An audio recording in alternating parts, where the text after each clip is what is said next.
Welcome to the Trading Sliders Podcast. Here we go, episode number 86 of the Trading Sliders Podcast.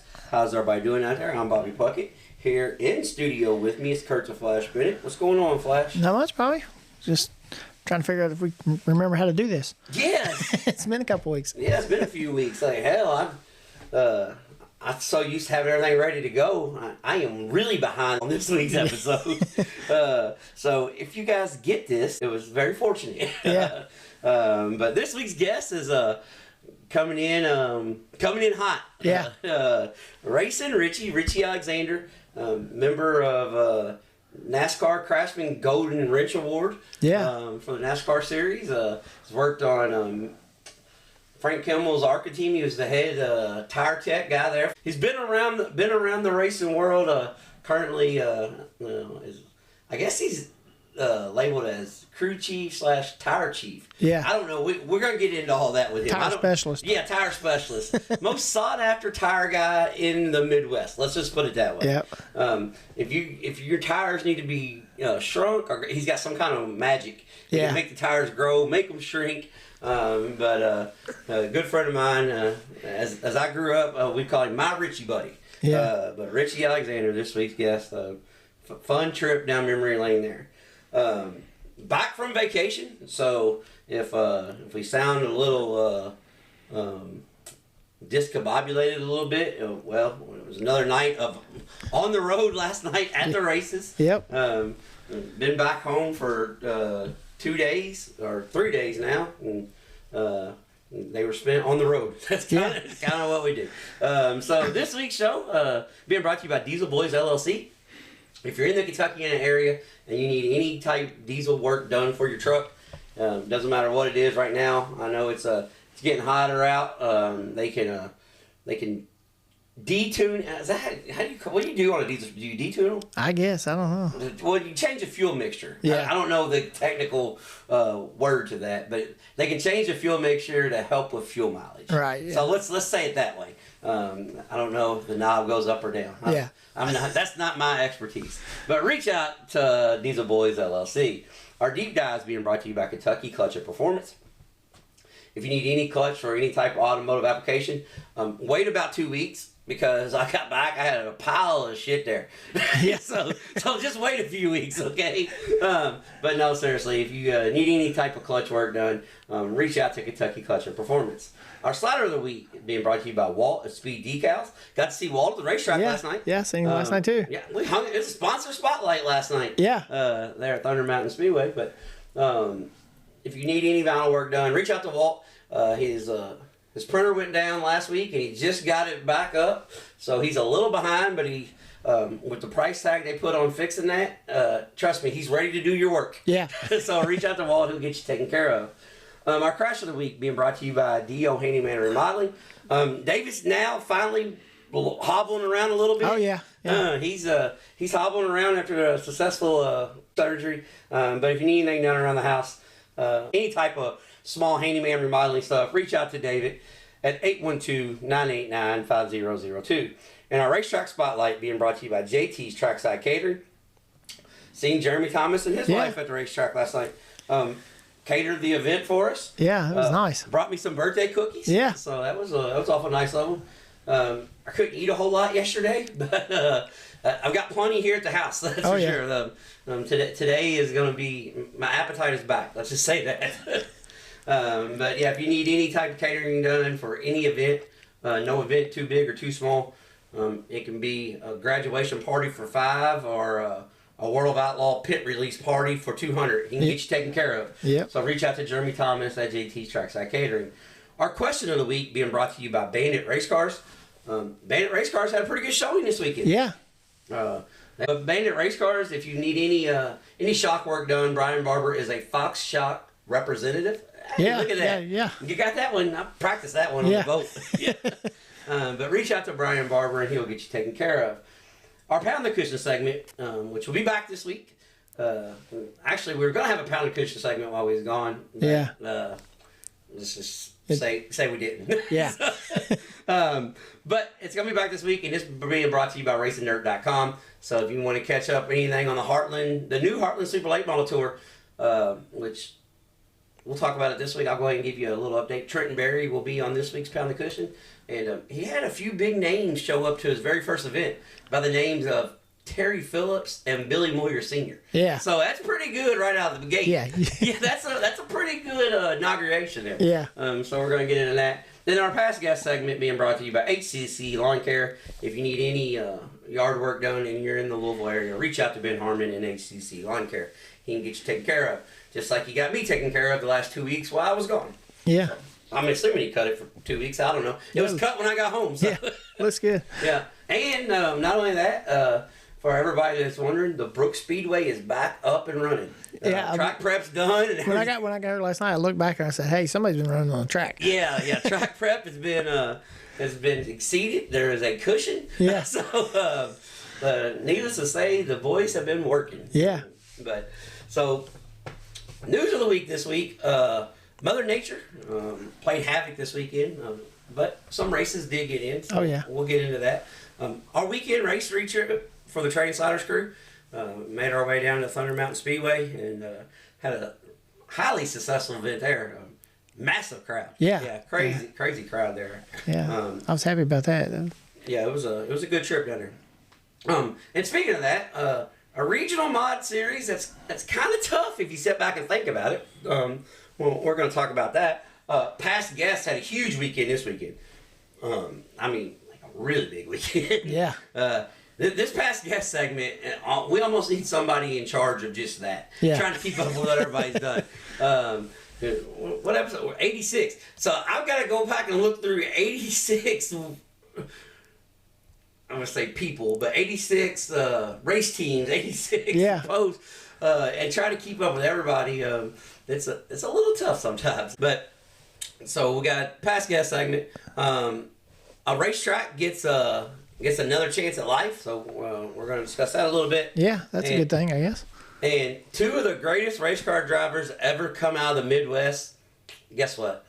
Their kids are pretty damn good too. Yeah. we're going to talk about that. But we're going to get started off with it is a sad situation, but we got to talk about it. Ashton Smith, the pit reporter for the World of Outlaw late models, had I want to say disgusting, but I don't. When somebody's in that situation, something's obviously wrong in their head. Right. So hopefully she gets the help she needs, and hopefully the animals get taken care of. But I guess the official charge was cruelty to animals. Yeah. Which seemed like a really good girl. She was good at what she did. So it's crazy to think somebody's their professional vision of them versus their real life situation outside the sport. It's just kind of a bad deal. So I see a lot of people piling on her, and trust me, I get it. Yeah. I 100% I get it. I mean, hell, we got a cat that drops in here on the show every day. So I get that, I get it, but it's just a terrible situation. Yeah. And there's no, I mean, I don't know, I don't want to dwell on it. The girls done been drugged down the road. I mean, that's just a bad deal and all in all. But we wouldn't be doing our justice if we didn't at least bring it up. Yeah. I know a lot of people are going to gloss over a lot of stuff like that, and we talk about the good, the bad, and the ugly. Yeah. Flash, I caught a new racetrack while we was on vacation. Yeah. If you're ever in the Seattle area, make it out to Skagit Speedway. The most beautiful racetrack I've ever been to. Been to a bunch of them. Yeah. The scenery around the racetrack is gorgeous. I mean, you got the mountains. It's the most farthest northwest. Yeah. Racetrack there is. The racetrack there is in the United States.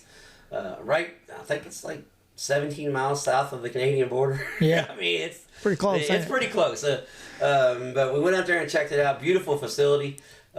Racetrack where, before they've had to tell everybody, get in your trailer. Okay, first thing, Flash, if you race out there, make sure you got an enclosed trailer. Yeah. Because guess what comes in the pits a few times? Bears. Yeah. Yeah. They had to run people out of run the bear out of the pits and people into the haulers. Yeah. So I'm gonna say the sprint car trailers that came with the sliding back glass. That's probably where came it from came that from. area. Yeah. Yeah. But yeah. So but got to see got to talk to our good friend out there, and you know, I really hate that Blake Anderson isn't announcing anymore on a national level. Yeah. You know, he'll do a couple events with a high limit here or there. And I was kind of excited when we were going out there. I'm like, I'm good. I'll get to hear Blake announce because I was a big fan of Blake Anderson. He don't even announce at the racetrack. Oh, yeah? He's just general manager. He's happy with what he's doing. But guess who we did get to hear at the racetrack? It was almost like being at the Tulsa shootout again. Oh, yeah? Caleb Hart. Oh, yeah? The guy that does every lap at the shootout. Yep. He was there, huh? That's his home track. Well, that's pretty cool. Yeah, so it was a good time out there. So that's something I just want to touch on. If you guys, if you're ever out in the area, check it out. It's I won't say it's worth the drive, but it's worth the drive from Seattle. Yeah. I don't know if it's worth the drive from Louisville. Yeah. But I would make it. Don't get me wrong. They do have the Gold Cup coming up, so Yeah. I would make that trip. So Mother Nature, she had herself a weekend this weekend. Oh, yeah. She said, Looking through my race pass, it was canceled, rained out, canceled, rained. yeah, it's easy to do show prep that week. Yeah. Right. Well, I do like how they used to not do this on my race pass. They used to just leave it in alphabetical order for everything. Right. Now they've got a thing at the bottom that's the cancels. Right. So that makes it good if you're trying to find another race. Yeah. Yeah, because you don't got to wonder like, oh shit, are they racing or are they not? Yep. They do a good job keeping up on that too. Yeah, for as much as I like to give Ben Shelton I know, shit. that's what I was gonna say. As much as I like to give him shit, man, when he's right, he's right. Yeah. So this is not a paid endorsement, obviously. But my race pass is 3 times better than Race Monitor. It's not even close. Yeah. So, Ben, good job, buddy. Yeah. Yes, I'll give you 2 thumbs up for this one. But yeah. So we said Mother Nature had her stuff a weekend, and so did our past guests. Our past guests brought to you by HCC Lawn Care. Few kids and veterans went on the road this weekend and did the damn thing. Some kid by the name of Parker Perry, who we just heard a few weeks ago, decided that races got rained out. He was supposed to do double duty, run the midget and the crate lay model at Lawrenceburg. Races got rained out. Yeah. So he said, we're going to go to Coles County over in Illinois and just, pop off another micro sprint win. Yeah. Because that's what he does. That's a neat little track, too. It is, though. Coles County's badass. Yeah. I got to get there. That's a place that we got to get out to. Some guy by the name of Matt Hamilton did what Matt Hamilton does. Yeah. 2 feature wins last week. We'll just go ahead and pick up another one this week. So since his shows came out, he's up to 155 feature wins. Yeah, I think so. In a week. So congratulations to Matt Hamilton. BP32 took the win at Georgetown Speedway. Yeah. Our buddy Dalton Brown been struggling this year. Got him once Friday night at Rockcastle. Was working on getting him one last night, but his words, not mine. He stepped on it. Oh yeah. But they did say we didn't get to see the crate late model feature last night because we had like work and stuff. We got to do like tech and stuff like that. See, so everybody thinks that we have the glamorous. That's fun. You get paid to go to the races. Yeah, but guess what we do sometimes? We miss the races. Yeah. You're working so much you actually miss what's going on. But yeah, so that was a good crate late model feature there last night. Kyle Cummins just went to Eldora and does Eldora things. Yeah. Just absolutely, just crushed it. Him and Grant. Yeah, we're about to talk about that. That was good. Mike McKinney did Mike McKinney things at Fairbury. Past guest there. And Blake Brown does what Blake Brown does in Southeast Kentucky. So all that was all this week's past guest update. If I missed you, I'm sorry. Yeah. I'll tell you this. For the few guys that have teased me on it, we appreciate you guys listening to the show every week. If you want to send me your updates every week, yeah, send me a text Saturday night after the races or whatever. that would be much more appreciated. Yeah. Just shoot me a text, man. We'll make sure to get you on that. Yeah, we'll make sure to get you on that. Dylan Baldwin, congratulations on your double down. Yeah. Because we gave you so much shit when you did bad. We got to give you shit when you do good. Yeah. Double down North Carolina, wasn't it? Yeah. A little Carolina beat down there. Yeah. But the Bluegrass Bandit, I want to talk to you about that. We got to work on his nickname. Yeah. We've already got Bluegrass Bandit in the late model world. See, these sprint car kids, they don't know. Yeah. They don't know. So I'm going to, we gave him the Dilly Dilly, which came from the modified too. But yeah. If you can't steal a state's nickname, you just can't do that. So we're gonna work with him. We're working on him. He's a work in progress. Taylorsville Terror or something. We'll come up with something for him. Something, yeah. We have to call him something. We don't know. That's still to be announced. Yeah. So we're quick little rundown before we get into our weekend trip. Eldora Speedway Friday night. For everybody who shits on big track racing, and there was plenty of it to shit on this week. Big track racing. Oh yeah. There was a couple big tracks that was not very good. We're not going to do that. We're going to talk about the positive. The USAC National Sprint Car Feature Friday night at Eldora was a badass race. Oh yeah. So let's just concentrate on that. Let's not concentrate on the negative. And I did take a dig at one of my buddies. He messaged me and said, "See, this is why I hate big track racing." And I messaged him right back and said, "Yep, well, maybe you want to flip it off Dirt Vision and flip it over to Flow." Yeah. Because the non-wing sprint cars are putting on a banger right now. Right. But seriously, though, Justin Grant and Kyle Cummins just went at it Friday night. I mean, it was one of those races. So when Cummins got the lead, he opened up like a 5-second lead. And, Grant was coming through the field, and Briggs Danner, I love me some Briggs Danner. Yeah. But Briggs, who are we to tell you how to drive the car? Because you do a hell of a job. But we got to keep that right rear. We got to keep it a little straight coming off the corner. Yeah. If we're going to go 35 laps at Eldora. Yeah. I get what you was doing. I get what you was trying to do, but got to be just a little bit more patient. Yeah.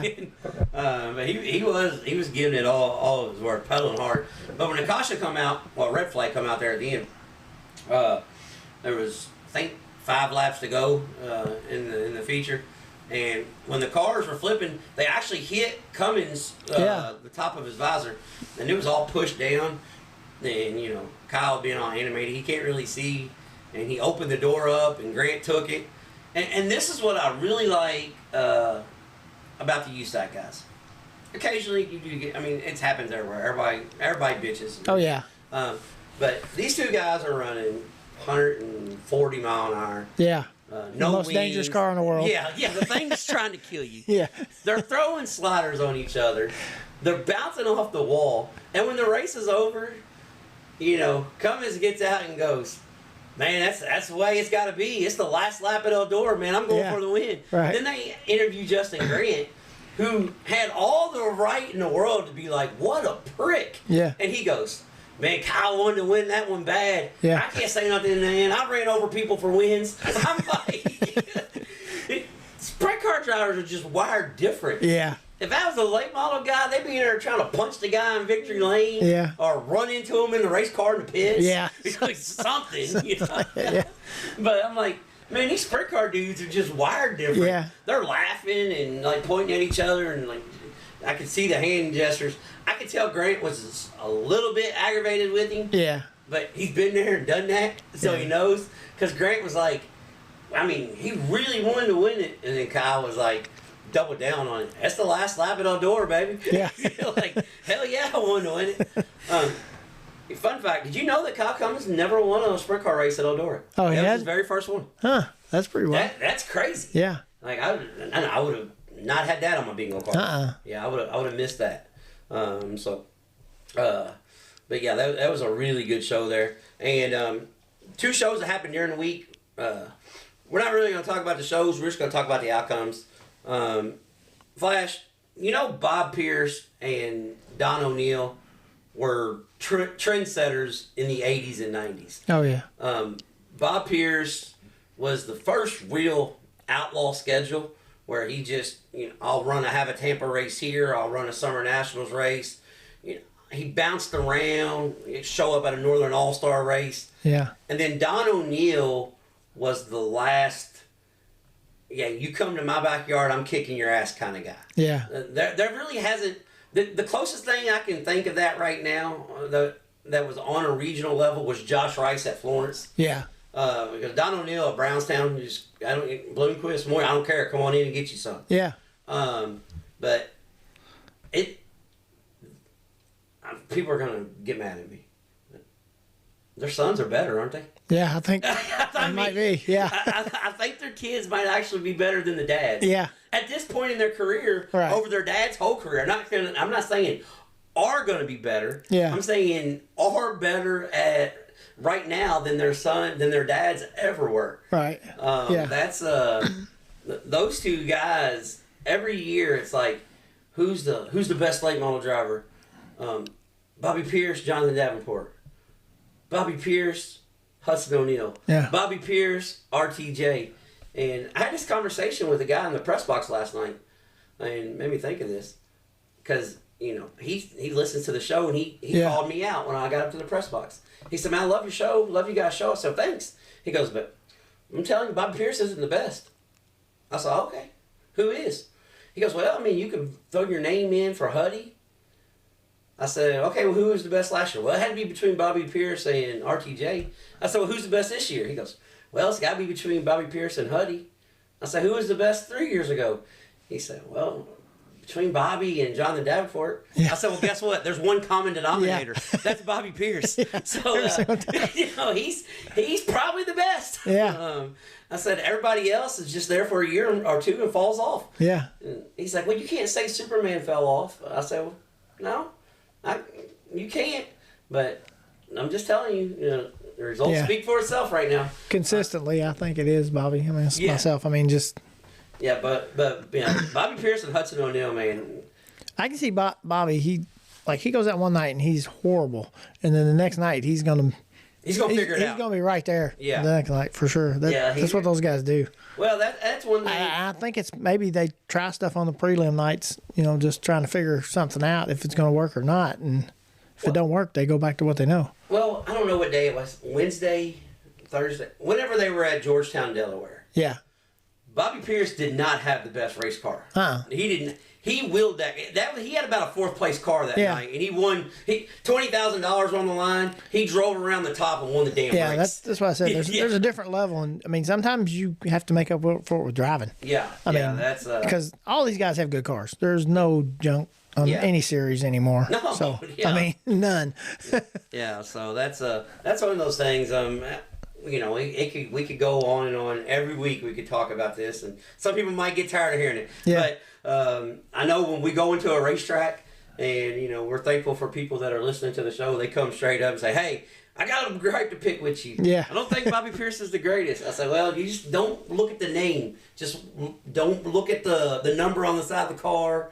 Don't look at low voltage solutions, all the sponsors. Just watch the car go around the racetrack and tell me something different." Yeah. But yeah, that's the saga to be continued. Yeah. But somebody I will throw in that hat right now. I didn't really plan to even make this a late model heavy show today, but Nick Hoffman is starting to. He's coming around where he's there every single week too. And Ryan Gustin, and when I see that, because Ryan Gustin was probably one of the best modified drivers in the country when he made the jump. Right. I guess 5 or 6 years ago. Yeah. Hoffman made the jump 4 or 5 years ago, and Hoffman was the best modified driver in the country at the time. So it takes about 4 years once you make that jump. Yeah. You guys better watch out, because Dallin Murdy's starting to run good in his first year. Yeah. It may not take him 5 years. It's one of those things. I think late model racing is going to be good if the bottom don't fall out of the money. Right. Yeah. Because the talent pool is there right now. With the Lucas Oil and the World of Outlaw Series. Flash, Thunder Valley Speedway. Yeah. Or is it Thunder Valley Raceway? Which one is it? It's Raceway, isn't it? I think it's Raceway. fun fact, last night we were at Thunder Mountain Speedway. Yeah. And I called it Thunder Valley once. Yeah. Sorry. Yeah. Right there. Free ad, buddy. Yeah.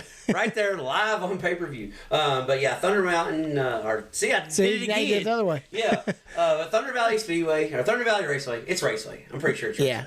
Yeah, Thunder Valley Raceway there in Salem, Indiana. It's coming back to life. And I'm happy for it. I do like, did you see that they put out 2 events? Yeah. So far, yeah. They got 2 events so far. And I don't know the Brent guy from Adam. I know that they've cleaned up Salem Speedway. Yeah. He could walk in the door right now, and I wouldn't know who he is. Yeah. So I'm not going to shit on him because I don't know him. Yeah. Some of the I'll say policies that they put in. Yeah. I'm not sure I agree with it, but it's not my money, so who am I to say? But I will say one thing.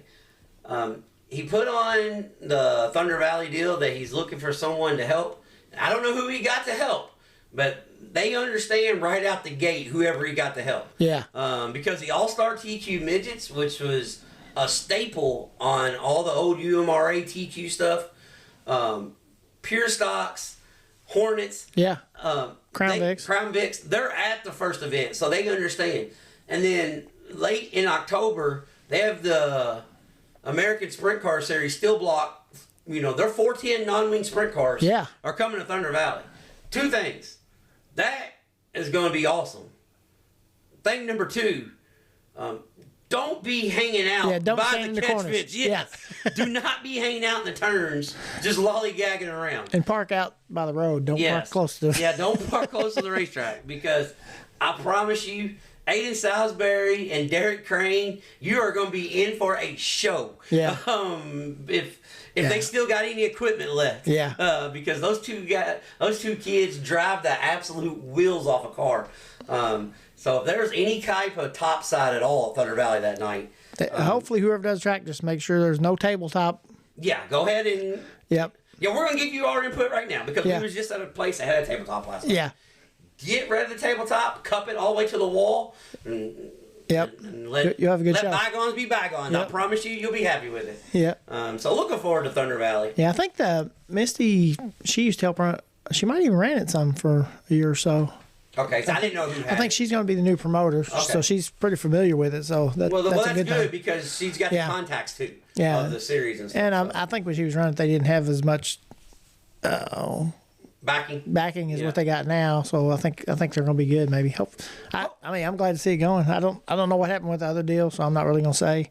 Yeah. But I'm glad somebody got it. Yeah, exactly. We don't want to see no place closed down. Right. Exactly. So I know a lot of work went into it. I mean, a lot of people love that place. I think they're going. I think the crowd will be good there if they do it on Friday night. Yeah. That's another thing I'm saying. It has to be Friday night, guys. You can't do it any other night, because you got to pull cars from Sportsdrome. You got to pull cars from Brownstown. Yeah. So it has to be on a Friday night. Yeah. If you want to try something new, try Sunday night. Yeah. But Saturday will not work. Right. Yeah. So. Yeah. And it'll work in the end of October when nothing else is going on. Yeah. But it won't work. On a weekly show. It won't work during the season. No. Yeah. So that's just our opinion. Yeah, we've seen that. But what do we know? Yeah. For what we know, I don't. Hell, we're new to this, I guess. So we made our way down to the Thunder Mountain Speedway. So that's what I was screwing up too last night. Yeah. I kept calling it Thunder Mountain Raceway. Yeah. And that was because of... Well, we made our way down there, and then we made our way up there. Yeah, we went down geographically. Is it geographically? Yeah. Is that the right word? Chase will let me know. Yeah, something like that. He'll let you know, Yeah, he'll let me know. But we made our way down there, and then when we get there, this was Tanya and Flash's first trip there. Yeah. So I told him, I said, when we get there, it's going to be kind of like driving up Cleveland's Dome. I'm like, oh, okay, because for some reason they think I exaggerate sometimes. Yeah.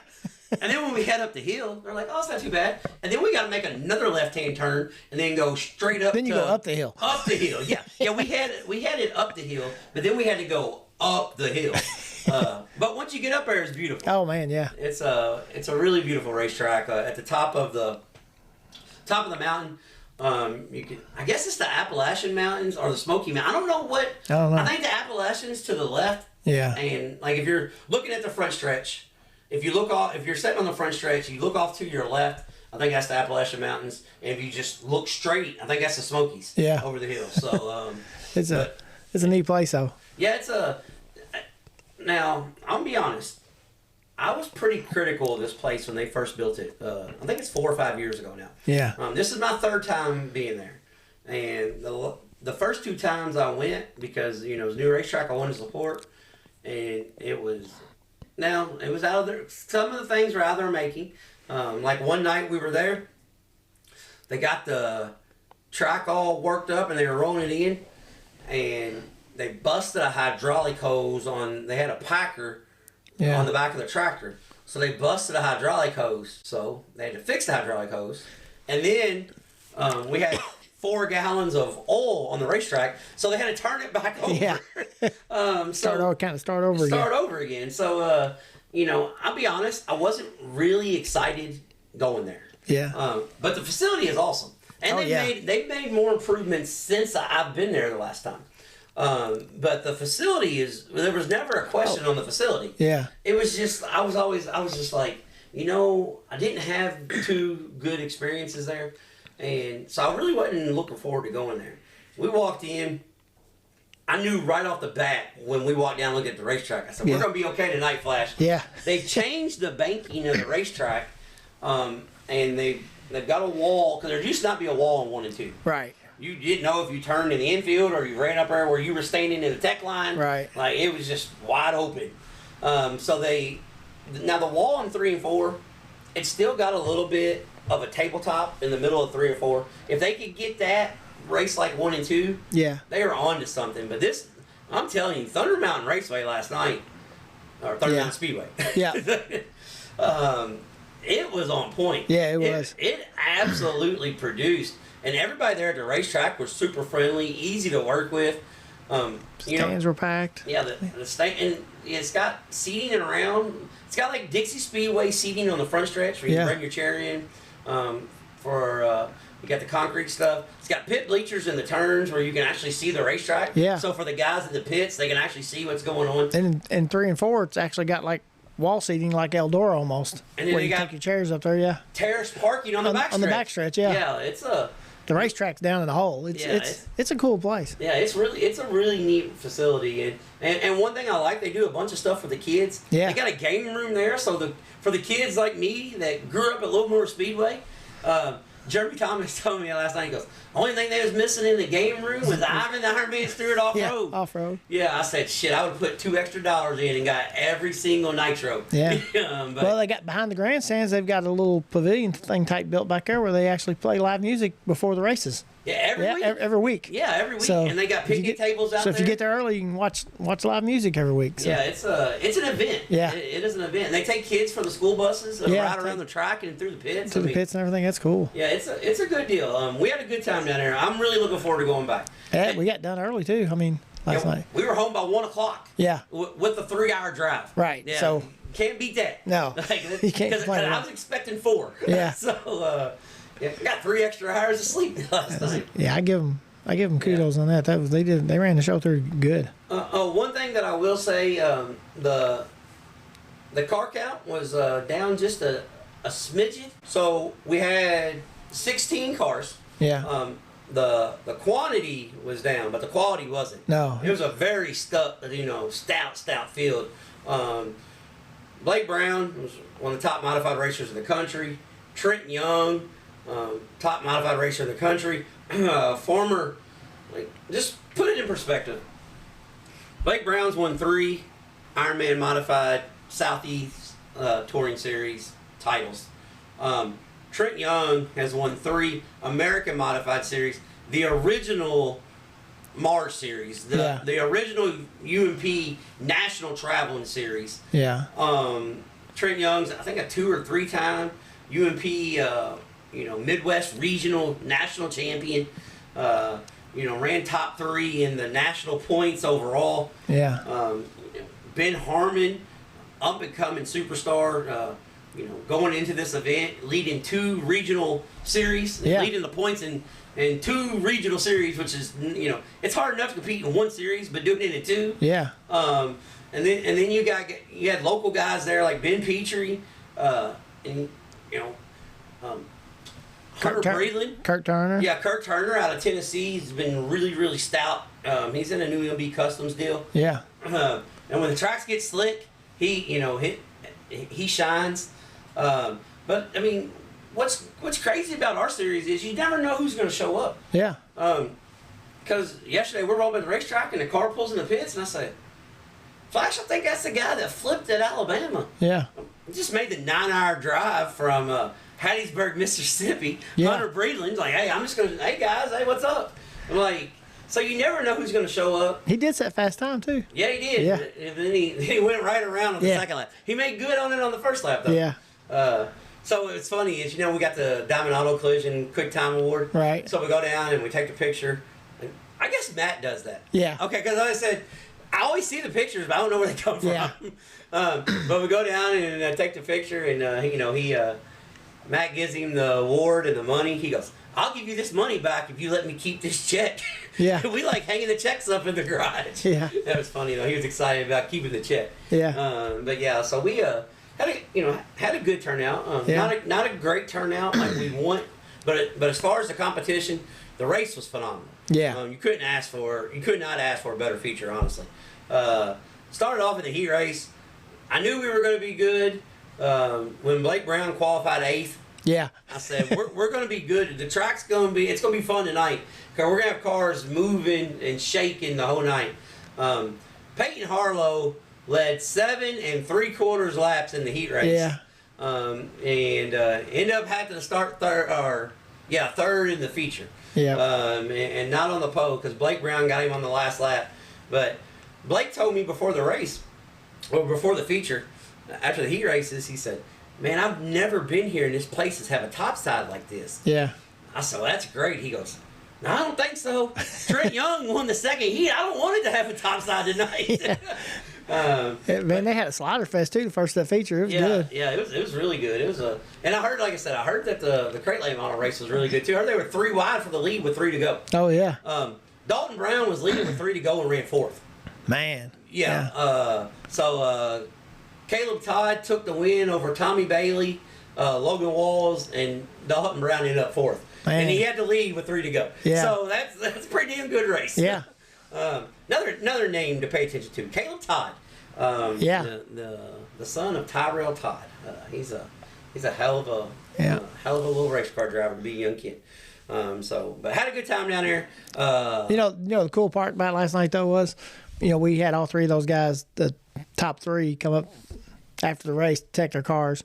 Man, they were all standing around talking and actually having a good time. Nobody was griping, nobody was whining, everybody was talking and doing hand gestures about how they were driving, and it was kind of fun to watch, man. Well, Flash, I get where people get upset because there's times when our modified series, it's tough. Oh yeah, it's as tough as it gets. It is very tough.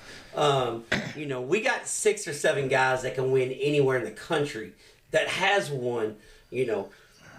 Blake Brown has won Summer Nationals race in Illinois. Yeah. Ben Harmon won a Southern National race in Illinois. Trent Young has won anywhere you could possibly think of. I mean, our Peyton Harlow and his dad, Richard Harlow. There's a name out there, Ricky Arms. Yeah. You guys know who Ricky Arms is, UMP national champion. He drove for the Harlow family. Yeah. I mean, the competition on this deal is really tough. And it scares a lot of people away. Yeah. It really does. There's a lot of complaints. You guys don't tech cars enough. You don't. Look, guys, we tech to the best of our ability. And we do more tech, just as much, if not more, than the Mars Series, than the Summer Nationals.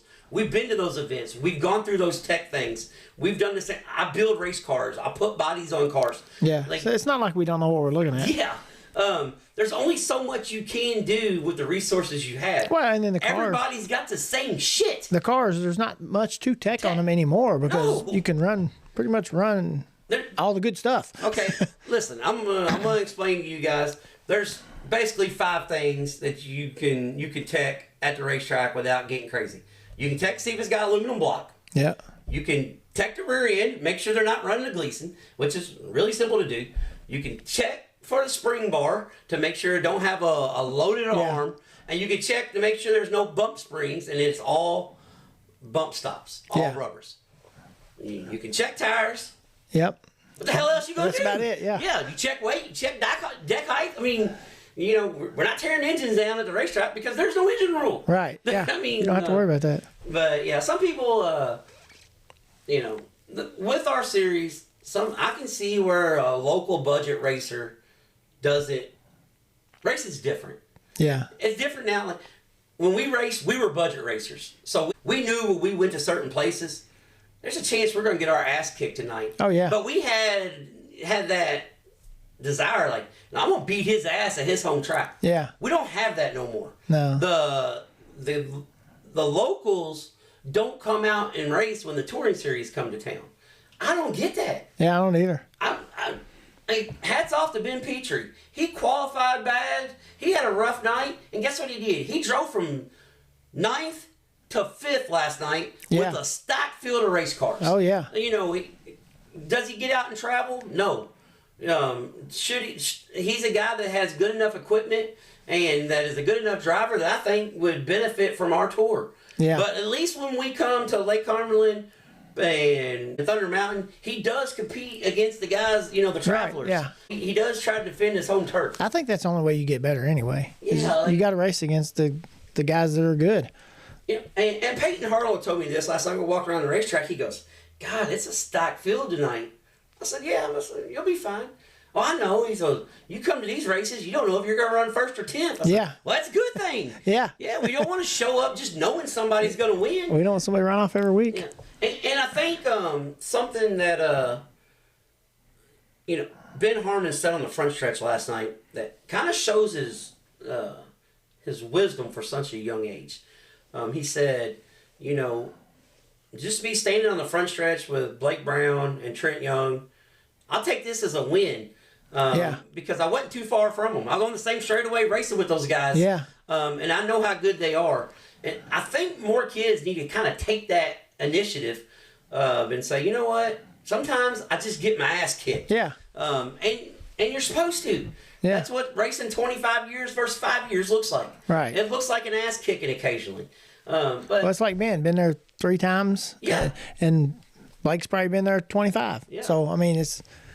And then you got a guy like Trent Young. It's the first time he's ever seen it. First time ever being there. Yeah. Yeah. So I mean, it's tough. It is. It's modified racing is tough. The cars are hard to drive, especially now with as good as the shock technology is. You think the cars would be easier to drive, but they got so much horsepower. Yeah. I mean, it's just you're not always going to run good. And one thing that I do like is I'm proud of our series that we do have. We have some guys that will put it on you. Yeah. You're not going to see a bad race at one of our series races. I'm telling you, it's just not. It don't happen. Yeah. I mean, you might have some that you might have a stinker occasionally where they crash a few times here and there, but I mean, that's from trying though. Yeah. We ran 25 laps without caution last night till we had the first caution. Then we had a couple, but well, caution breed caution. Yeah. Well, I'll tell you what happened. The guy wouldn't listen to you. Right. Yeah, Kurt had one job in the infield while the race was going on: pull sheet metal and pull guys off the track. Kurt told the guy, "Go ahead, you got plenty of laps left." No, I told him. I said, here's the deal, dude. I said, your right front tie rod's about ready to fall off. If you want to run it and destroy it, it's up to you. I said I would take it off the track if it was me. He did not listen to you. No, and he cut a tire and had another caution. Yeah. Yep. But overall, at least he didn't hit the wall. I'm glad he didn't because it was because we seen a cat hit the wall. Right. Oh, and speaking of that, I almost forgot our Dino and Handyman Remodeling crash of the week this week. Yeah. We don't know the guy's name, but it went old school Charlestown Speedway crash for us. Oh yeah. So for all the old people that are listening, with it being Richie's episode this week, you know the Ute tire that they used to have going into the guardrail, into the pits? Well, this old boy last night... Yeah, for Charlestown? Yeah. This old boy in the front wheel drive last night smoked this sumbitch. Yeah. Went up in the air, spun around, come down. I thought, oh my God. Then he drives off the track. Yeah. So that was D.O. Handyman Remodeling Crash of the Week. And our slider of the week, when we was talking about Justin Grant and Kyle Cummins, our slider of the week this week goes to Kyle Cummins. As you can tell, we're off just a little bit. Didn't have everything wrote down this week, so we'll be all right. All right, we got our fan question left, and then we'll get off here and listen to our interview, then come back with upcoming events. But this week's fan question, Thomas from Scottsburg, Indiana. Love the show. First off, we appreciate that. Yeah. But Thomas, you need to find other stuff to do if you love if you love the show that much. But no, we appreciate that. I keep up with race results, but I can't go to the races like I used to or like I want to. But I have noticed car counts on the pavement side has been really struggling for the last few years. What's really fascinating me is now it's starting to trickle over to the dirt world. Why is that? Yeah. This is one of those questions I kind of feel like we answer it all the time. Around and about. First off, the pavement side of racing is very expensive right now. Because we'll just go super late models right now. If you go to a super late model event, you got to have for the pavement. It's a 200 lap race, so you're going to have 2 sets of tires for the race. You start practicing on Thursday. You practice Thursday and Friday, so you need another 2 sets of tires. It's 4 sets of tires. A set of tires is probably $1,200. I'd say so. Yeah, probably $1,200, give or take. So the race pays $5,000 to win. You're $4,800 in the tire bill. Yeah. Before you compete your first lap in the feature. Yeah. And not counting. With the paid crew, you're on the road for 3 days. You gotta have someplace to stay if you don't have a toter. Yeah. Or a lot of guys got toters and they still stay in a hotel. They still need a hotel because it's hard to live out a toter for 5 days with 6 people. Yep. I mean, exactly. So it's one of those things that pavement racing, NASCAR helped pavement racing in the 90s. But when, I don't want to say because everybody says when Dale died. Yeah. But when the thing happened with Earnhardt and NASCAR slowly dwindled away, short track pavement racing, it already started its decline, but people didn't realize it as much because you still had, like Louisville Speedway, like Louisville Motor Speedway was the best paved track in the country, and Louisville Motor Speedway had 150 cars still on a regular night at the end of it. And people are like, that's great. Well, it is, but it already lost half their cars. Yeah. They were at 300 tonight. Right. So it was one of those things that it's the cost. And in dirt racing, the reason why dirt racing hasn't hurt as much, hasn't fallen off as much, is because you have so many options with the same rules package where guys can run other places. Yeah. Just like Kurt and I were talking about Thunder Valley, you're going to pull cars from Sportstrom and Brownstown and Paragon. So you can't run on the same night as them. Right. So those guys have multiple options. But right now, just the cost of everything. Well, then Lawrenceburg, they run pure stocks, and some of those guys could come down and run. Yeah. Actually, I know some of them that do. So they're going to love it if it's on Friday night. Yeah. So but it's the cost. Yeah. The cost is the factor. It always is. Yeah. There's no way around it. I mean. Well, and then you don't have as many kids getting into it, and that's the thing. You got to try to get your kids to the racetrack, get them interested if you think they might be. Another great thing about Thunder Mountain. Yeah. The kids were there. They had there were so many kids there. Yeah. That place, like you said last night, I heard you talking to somebody. I said it actually has the old Louisville Speedway vibe to it. Yeah. It's just. It was cool. I mean, the way they played the music at the intermission and all that stuff. And I mean, it was almost just like going to the old Louisville Speedway on Friday night. Yeah, they got it going on. I want to give it to them for somebody who said they didn't have a damn clue what they was doing. If y'all had been when it was not so good, you need to give it another chance. Yeah. And that's the reason why we do this. That's the reason why we go to places multiple times because, like I said, they may have just batted 1,000 last night, but it left a damn good impression on me. Right. Yeah. All right. Well, we're gonna get off here and check out this week's deep dive being brought to you by Kentucky Clutch and Performance, and then we'll come back with a racetrack spotlight and upcoming events. It's time for the Trading Sliders Deep Dives presented by Kentucky Clutch and Performance. If you got to stop, go pee or something, you take a break, or you got to just go on with this? No breaks, Richie. No breaks. This is the perfect way to start. I done hit record. Oh.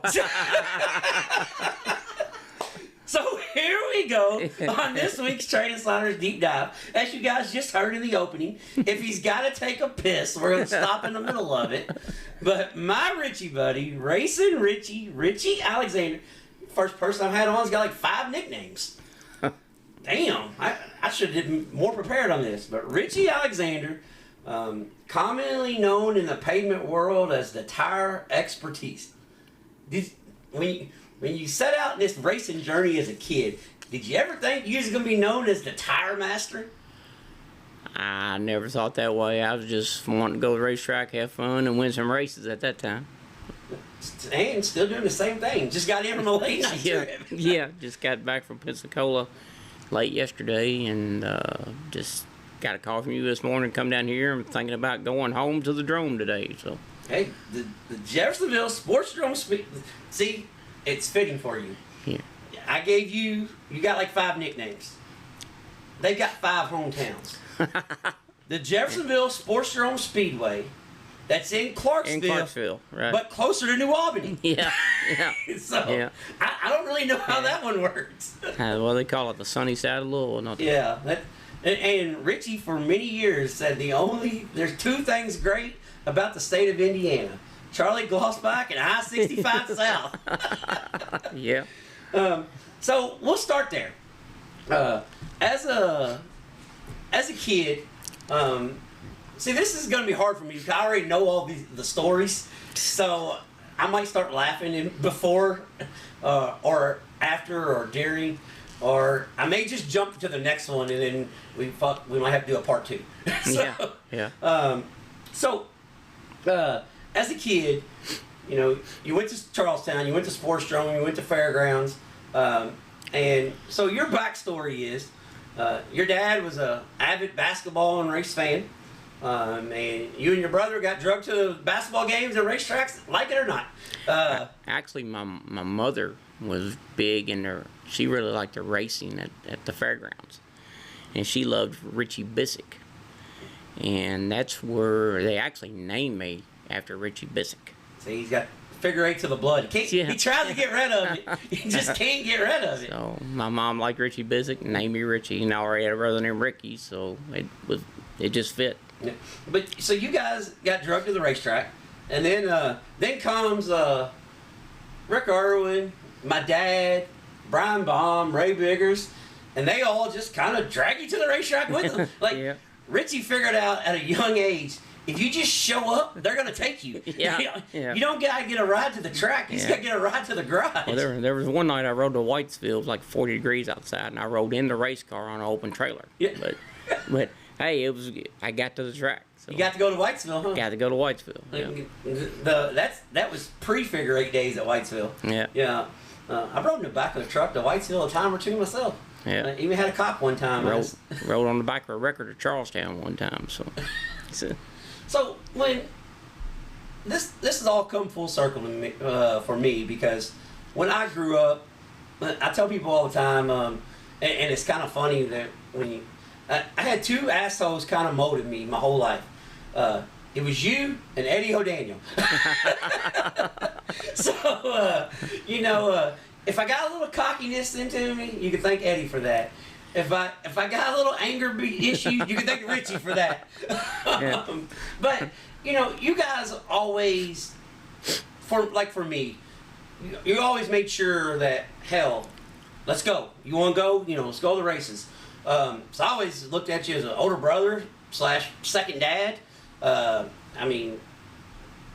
grew up at the racetrack because my dad raced, but my love for traveling to different racetracks any night of the week come from you, because you swing by and pick me up, and we don't know where the hell we're going or what time we're going to get home, but we was going. So, and I still do that to this day. I leave out, and I might have a plan to go to Rockcastle Speedway and end up in South Georgia somewhere. So, that molding, you just kind of. I remember something you told me a long time ago. You said, "Don't forget why you're going, but don't forget that that's not the only reason." I was like, what the hell is he even talking about? He said, remember why you're going to Florida? You're going to the racetrack. I said, yeah. I said, but don't let that be the only reason. You know, enjoy it a little bit. Because for years, I won't say I didn't enjoy, but I didn't enjoy the other things. We went on a race trip, we went to the races, left, go to another races. Now that you're getting a little bit older, you get to the racetrack, but then you stay a day and kind of hang out at the beach a little bit. Well, it's just the time frame. Some of the one of the teams I'm with right now, which is a great team, by the way. I'm having a ball with them, and we do a lot of testing. And well, yeah, it's pavement. And right. It's you don't get 3 laps of practice and do the green, which they need to do more of, really. But you know, go test, and then we got a day before we go back to the track to start practice, and then practice. Yeah, you're talking about practice. You know, and then then you get in the race day and get more practice, and then qualify and race. So it's a process, and it's they could save a lot of money by maybe cutting out testing. You know, a lot of series could, but it is what it is. A lot of racetracks make money and survive on that. So yeah, that's funny that you. We'll get into that right now, because I've had people. We do a fan question where every week somebody sends. Well, actually, I say sends us a question. Usually, I'm getting about 100 a week. They're sending us questions. I know, and I had somebody recently asked, you know, the difference between pavement and dirt as far as like car counts. They said because like the last 5 to 10 years, pavement has really been falling off, and then the last year or so, you know, it's starting to trickle down to the dirt world. And you know, I always said, well, it's just the expense of everything. But you know, with the pavement, it's really the expense because you guys have such a big tire bill because of the testing and the 3 days of practice. And you know, I said, I think NASCAR really helped short track pavement racing in the 90s, but it hurt it in the future. Like it's, you know, pavement racing struggling right now because they're still trying to use the NASCAR motto that worked in the 90s, because once everybody started making that money, they weren't going to turn loose of it. Right. They're not going to turn, you know, okay, I made $50,000 in testing this month. Okay, we're not doing that. No, that's not going to happen. Yeah. They should limit you more on tires maybe, but I know I was talking to like a Snowflake. It's 125 laps now, and last year it was a 6-tire race, and for 125 laps. For 125 laps, but you know, down there, you know, Pensacola and tracks like Mobile, they're pretty tough on tires. But I think after he's seen the promoter down there, Tim. We was talking, you know, I think he's contemplating going to a 4-tire race, which I think would be a good deal, because it puts the tire management. The drivers gotta save a little, some, and gotta be a little bit smarter about it, and you can't just go balls out from the get go, you know. Yeah, I mean. So you know, make the tire bill a little bit cheaper, but you know. But guys are still going to throw tires on them practice for you. You're going to be down there for a week, and guys are going to go through new tires or 2 new sets of new tires every day. You know, it's just the money they throw on it. I mean, man, it's just. But down there, when you go down there for like the Derby and stuff, it's all about qualifying. You gotta make. It's about making the show. Yeah. So yeah, everybody's doing mock runs all week. So I mean, it is what it is. But. Yeah, it's one of those things that. You know, especially for the pavement world, you know, there's nothing bigger than the snowball derby. Well, in the late model world, because I would go on record and say that I think the night before the 500 is a little bit bigger, just because of the Indy 500 and everything right there in the city. But you know, for the late model world, you know, the snowball derby is where everybody come together, and there's nothing bigger than the snowball derby. It seems like the snowball derby, you all Super Bowl of racing, never gets a good run. You know, for the last, it seems like, I think it's only been 5 or 6 years, but it seems like for the last 20 years, we've had a DQ, a fight, rain delay, stuff get raced on Wednesday. I mean, just, you know, we can't it can't showcase the sport like it should. You know, for years there was no TV coverage, no nothing. It's the greatest event there is. Now you can showcase the sport, and it looks like a bunch of idiots. Like, how do we fix that? I don't know. Mark Martin said it best. He said the biggest thing wrong with asphalt late model race is too many rules. And I agree. You know, you got, just like last year, you know, the restart deal. You know, it ends under controversy, and you need to fix that controversy. You need to not have it somehow. I don't know what the solution is to go without that, but every year you got guys getting, you know, seemed like for a few years it was more about tech than it was the race. You know, I don't know how many times I drove home and I get to Birmingham, find out the winner is somebody else. You know, and I'm like, well, okay, but and the Derby is the biggest event late model race right now. It's finally paying $50,000 to win, but now I hear. Welcome to our world. Yeah, right. But you know, a lot of guys, just like one of the former crew chiefs I worked for a few years ago, he said, "Oh, it'll pay $100,000 to win," and he's probably right. You know, the biggest event should pay the most, but now I find out they got a pro late model race later in October scheduled at Mobile. I think it's going to pay $50,000 to win for pro late model. So I mean, the money's coming up in some places. You know, the Rattler pays big money now too, and you know, it's heading in the right direction financially, but it's just 20 years behind, I guess. You know. Well, here's the thing that I'm real. I'm gonna say fascinated. I use that word a lot, but you know, when dirt racing, the purses are bigger at every racetrack. Mm-hmm. So, and the cost to run a dirt track versus the cost to run a paved track is almost twice as much as getting the track ready and everything. So, are the paved promoters and owners trying to make too much money? Are the dirt guys spending every dime they get back in? I don't understand where the limbo is. I think the paved guys probably need all this testing and stuff, I think, to maybe survive. You know, I know like some tracks will make the whole year. I'm guessing just off one event, and they get through the rest of the events with that. Yeah. That's what I'm guessing. You know, yeah. I don't know for sure, but you'd like for them all to make money, but and have big crowds and big car counts like it was back in the day. I remember at Louisville we'd have packed grandstands and 40 sportsman cars and, you know, 30 late models or vice versa or whatever, and you know, the racing was great. You know, you went from a line from Ohio to Columbus Motor Speedway in Ohio, and then you Louisville, and then Nashville and Montgomery, and all just in a line like they just was doing great. But now this day and time was just we had 10 cars the other night at Pensacola. Yeah, that's a tough pill to swallow too, especially when you drive as many hours as cars at the racetrack. You're like, yeah. You know what I'm saying? You're just like, I just drove, and I've done that same thing. You know, I've made a drive and I'm thinking, man, there's only 15 sprint cars here tonight. You know, but you know that it is what it is, and we're at a time now where the cost is so astronomical, but the product.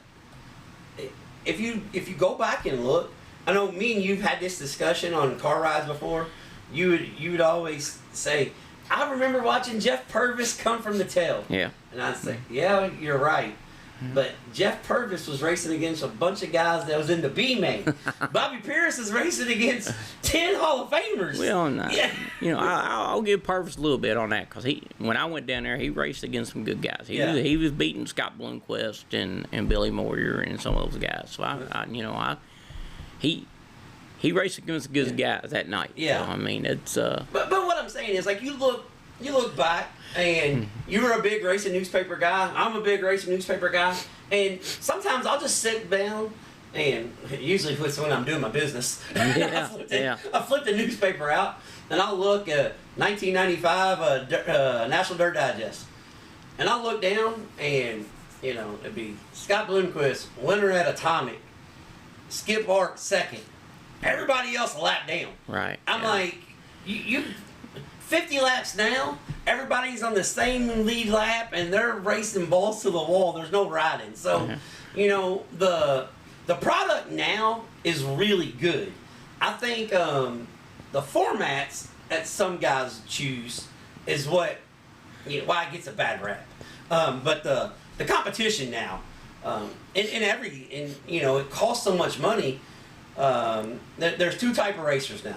There's either people that can afford it, that don't need to be doing it, or guys that are really good because somebody's investing money in them. Right.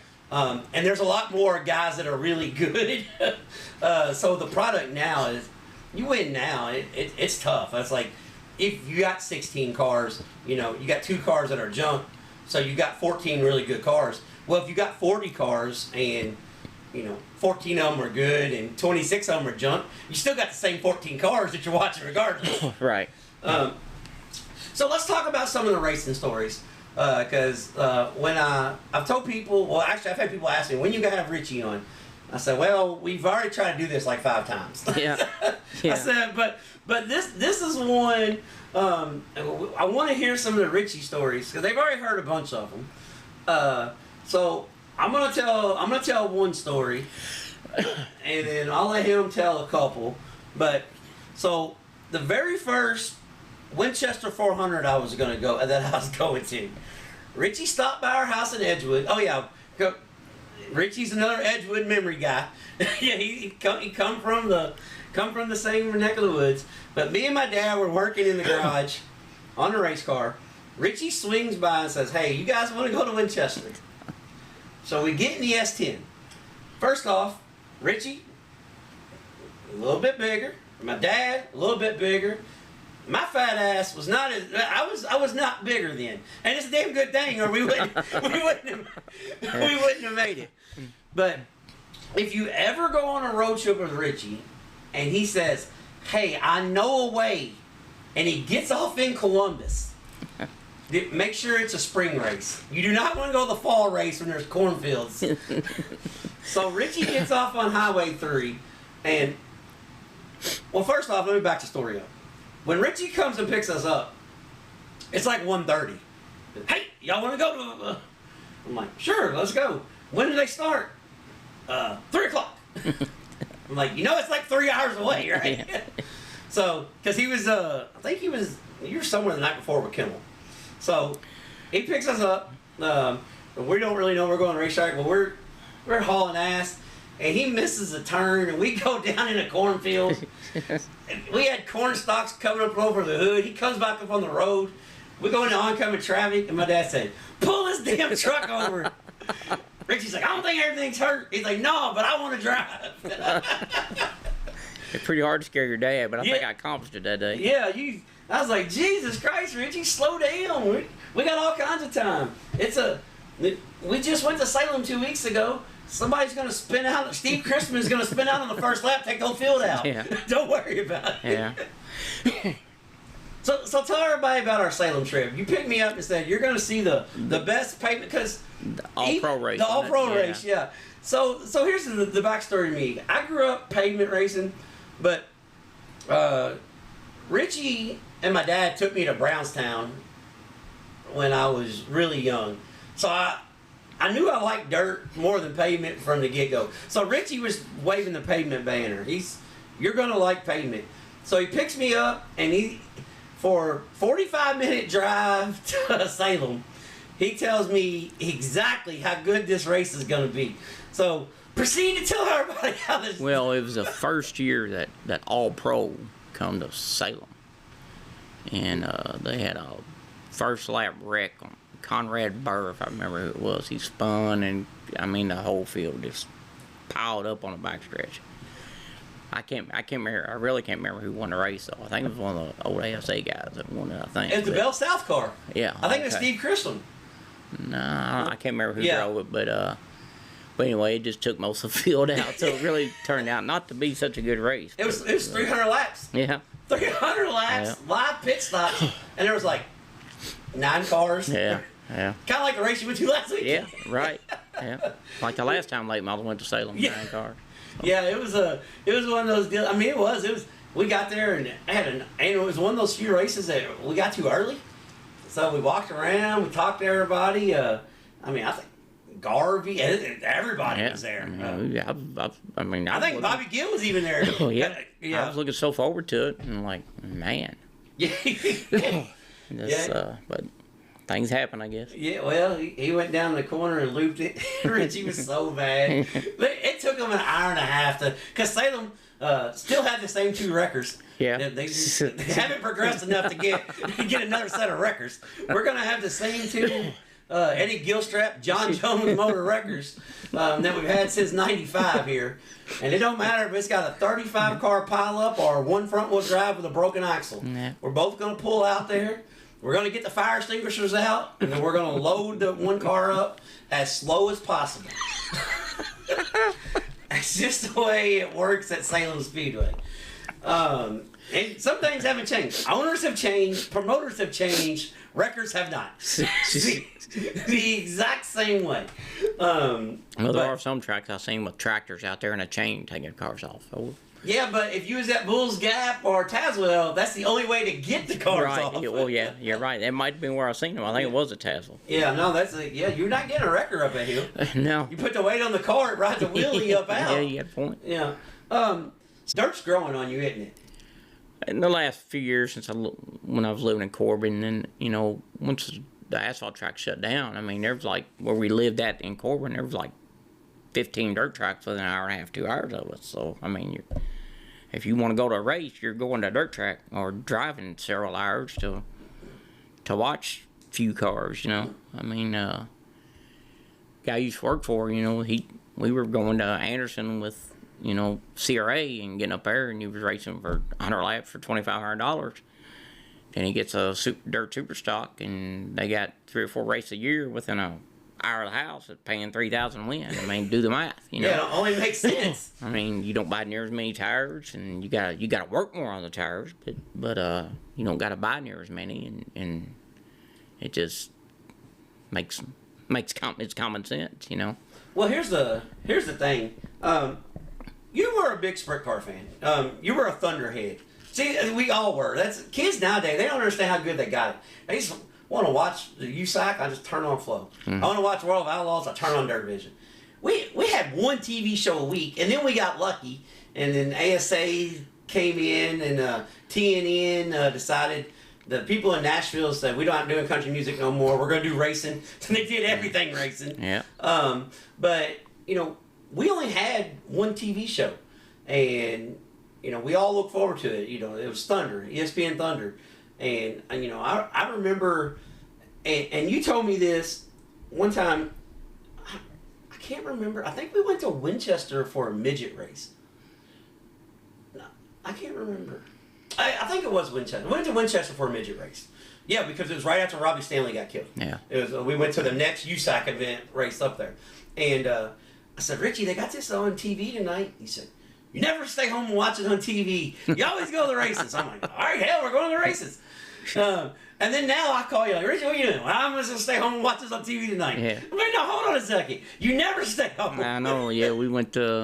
We watched Ponderosa on TV last week because we just wore out from moving. We just moved to Frankfurt and we were just so tired. And the last time, we were at Ponderosa a few weeks ago, and we didn't leave till 2 o'clock in the morning. And I'm like, can't do that tonight. Yeah. So we just, it's 47 miles from the house, but we just stayed home and watched it. I'm finding myself as I get older, it's easier to talk myself out of going to some of these races because of fatigue and being older and knowing what you got coming down the road. It's. So what's the most amount of races you've been to in a year, you think? Oh Lord, I have no idea what that would be. I never thought of it, but it's a bunch. I used to end it every year at the Derby and start every year at Speed Weeks, but now we start at Speed Fest. You can go in January to Cordell and still end at the Derby, but there's races in Florida never stopped. Yeah.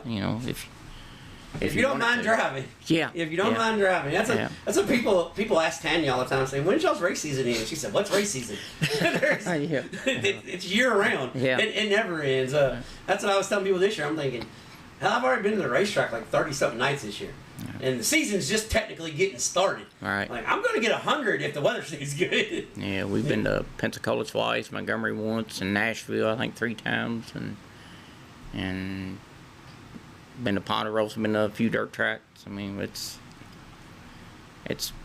you can go somewhere every 3-4 nights a week if you want to. Yeah, that's well, Rick Irwin says you're the racing guru. You're the guy that knows where all the races are, all over the country. How much do you keep up with what's going on everywhere now? Because I know how busy you are, with what you're doing. Can you separate? This is a 2-part question. Can you separate the work side to the fan side where, okay, I'm just going to go watch this? Because I find it a lot easier being the fan. Right. Like, I love going as a fan. I always have. Now that I announce and do all that stuff, it's a lot of fun, but it's a lot of work. Like, right. I really enjoy, as much as I enjoy announcing and stuff like that, I enjoy having a night off, walking in, sitting down, getting a cheeseburger, and watching sprint cars or watching late models. Like, I love that part. So how hard is it to, are you ever at the racetrack working on something and you're like, I really wish I was here, or vice versa? When I'm at the track working, you're thinking, well, you're looking forward to getting done, because everything's on a time frame and everything. You got so much to do. Like right now at Nashville, I'm gonna have my hands in with somebody on like 5 different cars, for the next race at Battle Broadway. But I got 2 main cars, Trey and Corey, that my focus is on, and I got the Marthaler kid that I've been helping, and I'm gonna help. I got a guy that we're kind of training, and he's a really super good guy, and he helped us at Nashville last time, and he works for the Fathead team that we're with now, that we travel with, and so I got to make them, make sure they're right as well, and then the other 2, I just kind of do things in impound for them to help out, Lil T and which is Cole Williams and the Papa Well, and try to get them best I can. But man, it's a lot, and it's hard to get all that done. And with Corey and Trey, I'm trying to be over at the car every practice that I can, and to get that all done, I probably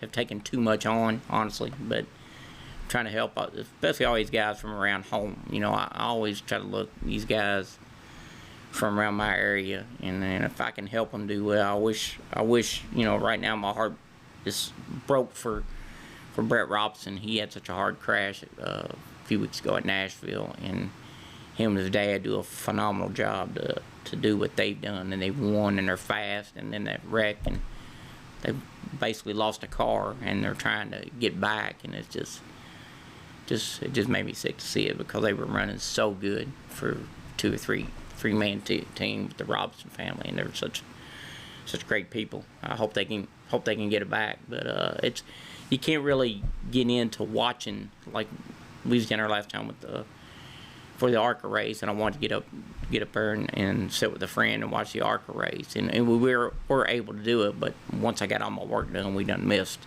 a quarter of the ARCA race. Yeah. So when you're working, you just got to make sure that that's the main thing. That's why you go down there, and you want to, because I want to go over the tires after the race on both the cars, and to see where we're at, to know what you shoot for the next time. You can never just think, let it go. And a lot of guys they want to load up, but if you're good, you want to see everything. Yeah. To know what to go back to if you can. Well, that's where I'm at, because this weekend we were at a race, and our modified race was really good, but when that race is over, I got to go. We do interviews, and then we got to go do tech, and then we do associate sponsors and all this stuff. And I had like 5 people coming to me. Man, did you see the crate late model race? No, I didn't. Man, it was so good. There's three cars for the lead. 3 wide with 2 laps to go. I'm like, well, then that's the. That's the fan part on me. I'm just like, man, really? Like, yeah. But in the same token, too, I wouldn't have been at that racetrack if I wouldn't have seen it anyways. Because if I wasn't there doing the job, I would have been somewhere else. Right. So, Exactly. But yeah, that's the way I am. So how much fun do you have when you go as a fan now? Like, can you still have a good time? Or because I know a lot of people say this. Me, I still love the fan. Like, a speed week or anything, that's great. Like, I'm ready. Let's go do it. But do you ever just get on your way to the racetrack and just think, why am I going?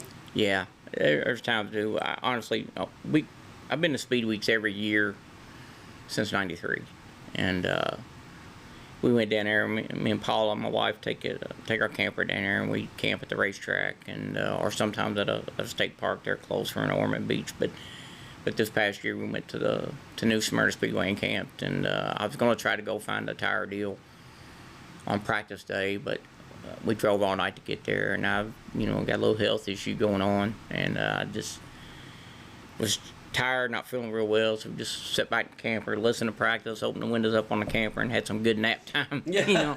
But I love going to New Smyrna, but there's times the racing with the car counts low and the wrecks and stuff, and it's just not as fun as it was when I was younger. Yeah. It used to be, look forward, I think the original ASA, used to be ASA Circuit Champions, I think it was the best racing series ever, above NASCAR and anything. I had so much enjoyment going to Salem and the fairgrounds, and and I just thought that was the greatest thing ever. It was the best racing ever. But it ain't like that anymore. The racing ain't like that. You go to ASA racing now, they got brakes and stuff that just makes no sense. But I know they're trying to keep costs down for pit stops and all that stuff. And I understand why they do it, but it just kind of takes away from what I grew up watching. Well, I'm gonna give you a little word of advice then. I've been telling you this for a year or two. Now that you're closer, you're only 30 minutes from Louisville. I can get you here and I can drive the rest of the way. That love will come back if you go to a USAC non-wing sprint car race. It's everything you remember when you're a kid. There's no downforce. Yeah. There's no politics. Yeah. There's not. It's simple. We push the cars off. We race. If the 4 tires come to a stop, you go to the tail or to the pits. And they strap in something that's trying to kill them every single lap and go for 30 laps. I promise you got to just come up here and we just go to a sprint car race. Back like what you were talking about earlier about the Thursday Night Thunder deals. I mean, back then, the USAC sprint cars for Salem and Winchester were some of the best racing there was. I mean, the best driver that me personally ever laid eyes on was Rich Rogler. And, he was so much fun to watch. He being a junkie, they used to call that gray ghost, and he's racing against super modifieds. I seen him at Salem go to the bottom from the tail of a heat race to the bottom in turn 1 and 2 and pass 6 cars and come out leading at Salem. I mean, he was a badass, Just said, you need to, if you ever, because I kind of gotten that, I don't want to say burned out, but it's kind of burned out because, forever you always felt like you had to go. I don't know why. That was me. I always felt like, well, I got to be there. Then I was like, well, no, I really don't, But when you feel like you have to go, you just got a little niche in you. It's like, I don't, it's just don't do it for me. But it's like every time I feel like that I'm getting to the point where I'm just ready to lose my shit on somebody, I just gotta go watch a non-wing sprint car race, and I'm good. It resets me. I'm just like, all right, I'm good, man. We went to the kind of got off track there on that question you asked me a while ago, but we were leaving to go. We went to the truck race after the late model stuff was done at New Smyrna, and we went to the truck race Friday night at Daytona, and it just not really fun to watch. It just takes so long to under caution. I mean, I don't understand why it takes so long. I mean, and they got them segments, 20-lap segments, and they run 11 laps on segment 2 of the truck race. And then, how do you feel about segment racing? I don't. It sucks. Yeah. And and then we get there, and it's such a long line where the parking was and stuff, where the free parking is. Oh yeah, I know you. Yeah, you're definitely gonna park in free parking. I know that shit. Yeah. Which for guys that's been to Daytona, you don't just on vacation. If you pass the flea market, go about 4 miles past that. That's where Richie parks. Yeah. To walk to the racetrack. But go ahead. Well, not no more. I got a handicap thing now, but they moved the handicap lot to the back stretch. So now you got a tram over the front stretch. It's just crazy, and all the stuff there, and you're up there, and just the wind's getting a little cool. And I thought, well, going tomorrow to the next day, Daytona, you had the ARCA race at 12, and O'Reilly Auto Parts / Xfinity / Busch / whatever in the hell they call it now, and you left out Nationwide. Yeah, Nationwide, Grand American, whatever the hell. It's been everything. But honestly, it's probably the best NASCAR series going right now. But I was going to it. We were traveling up there, and on the way there, I thought, well, I talked myself out of going. You pulled an Irwin. Yeah, exactly. Pulled Rick Irwin's the only person I know you go on a road trip with. You leave excited, and by the time you get to the racetrack, you're like, damn, why did we even come? Yeah, I know Chris said a few times he had Rick riding with him, and I don't know how many times he's like, I'm just ready to just turn around and go home, Well, funny that you said, Chris, because when you was just talking about, it takes them so long to clean up a caution.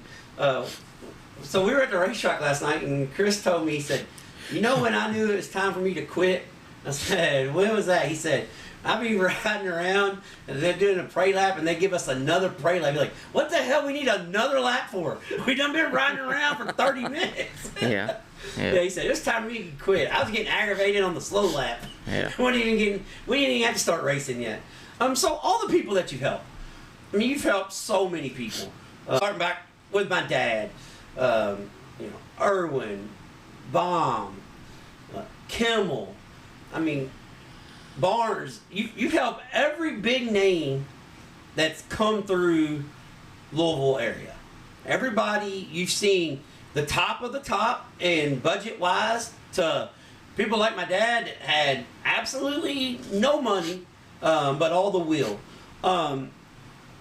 With our area, and I know you're going to be a little biased because you had your hand in it, but the city of Louisville / Southern Indiana, Louisville and the sunny side of Louisville, produced some of the best race car drivers in the country, haven't it? Yes. I think back in the fairgrounds days, I think any of them guys back in the, of course, I don't remember much anything from the 60s, but I did my homework on them and watched them in the 70s. Those guys back then could go and race NASCAR with anybody if they just had a little bit of backing. If they would have had some of the manufacturing backing like Petty and Pearson, some of those guys had. You could have had a Bobby Watson, a Bill Kimmel, or John Somerville, or Lamar Marshall, or Andy Hampton. Of course, Andy had some success down there. I think he won ARC race Daytona, but and Charging Charlie. Charlie, he's probably the best ever to come out of this area, in my opinion. And I'm not knocking nobody because I think all of them are great, but Charlie had the results and the success, and but I think back then a lot of them could have been successful in NASCAR if that road would have took them there. Yeah, that's what I've said that too a lot. I said I know and I'm sure people that live in Mobile or people that live in Pensacola think Eddie Mercer was the best thing ever. I get that, because that's your area. I understand that, but you just look at between the pavement and the dirt from just say 40 miles north of the river to 40 miles south of the river. We got you covered. Yeah. we have you covered. So when we went to Brownstown, who was the guy that lived next to Frank that rode with us that time? Was it Brad? Brad. Yeah, Brad. Yeah. So we're going to Brownstown one night. It's a funny story. So we're on the way up there, and Richie, we get there, and this is early March, so nobody in the country's racing yet, because back then, you raced in Florida, and then everybody came and waited till April to race. So we're at Brownstown for it may have been the very first Indiana Icebreaker, and we're sitting there, and it's one of those Brownstown nights where it's cold. And I'm sure Kentucky done lost another basketball game. Because every time Richie goes to Brownstown in March, Kentucky gets eliminated from the NCAA tournament. So it's cold. And he raced number 1 for the late models. He raced number 2. He raced number 3. He raced number 4. He raced number 6. And then these cars pull up and, our buddy James Essex goes, he raced number 6. And Richie looks down there and goes, how many damn late models they got? I said, Richie, I think those are super stocks. They had super stocks in the lineup shoot. But we had another 6 heat races of them. But so we go to Brownstown. It's colder than hell. And Richie said, I rode over Richie, and Brad called it quits early. Brad went to the car about 10 o'clock. Richie said, about 11, Richie's like, I got to go to the car. I'm cold. I said, well, I'd really like to stay and watch it. And I'm going to give it to you. You guys didn't make me leave. You're like, all right, well, just let me know when you're ready. I come walking back to the car, and Brad said, well, I thought maybe you goddamn lost. Everybody in the facility's done left. Yeah. Standard empty, but one person, Bobby, sitting up there. Yeah, I was watching the last race, man. That's, damn Super Stocks put on a good show. But see, now if you go to the racetrack, and I said, all right, Richie, I'm out of here. You said, well, I'm going to stay and watch these front-wheel drives. Yeah. I remember you, as soon as the late models hit the track, you're leaving trying to find another late model race. Yeah. Now you're staying and watch the Hornets. There was one night we left Louisville after late model feature and went to Glasgow for the Kentucky Classic and got down there in time for that feature. And we hit 3 in one night. We left Louisville one night, went and caught the Modified Figure 8 race at Sports Dome, left there and went to Brownstown for whatever they was having, something pretty big. But yeah, probably 6 or 7 more late model heat races. Yeah. You could always make it if you wanted to try hard enough. I've left New Smyrna during Speed Weeks and went to Volusia and caught the features over there. It's if you want to see racing, if you want to see it bad enough, you can do it. Yeah, because we've done, and you can see a lot of rain too in one night. Yeah. Richie and I have done that. That's way before the radar apps, and hell, we did. Well, I got one funny story about cell phone. But way before the radar apps, Richie and I managed to make 4 racetracks in one night and didn't see a damn lap. Yeah. You did not see one lap. Every time we're on our way to Whitesville and trailers are passing us. And I said, Richie, we might as well just turn around. That ain't a good sign. He goes, no, they're coming from US 60. Yeah. I said, well, I like your way of thinking, but we're already past Hallsville. Yeah. They can't be coming from US 60, Richie. Hopefully they come from Windy Hollow. So we get there and races get rained out. And a bunch of stuff like that. One thing that's funny though. So Richie, is that an ARCA race? I think you guys were like at Kansas or something. And when we went to Whitesville, so Richie's at an ARCA race, and he calls me and says, hey, you want to go to Whitesville tonight? They had what was the Kentucky Asphalt Championship? Kentucky Asphalt Championship. And that was the first year they ran the late model Sportsman, the street stock version of it or whatever.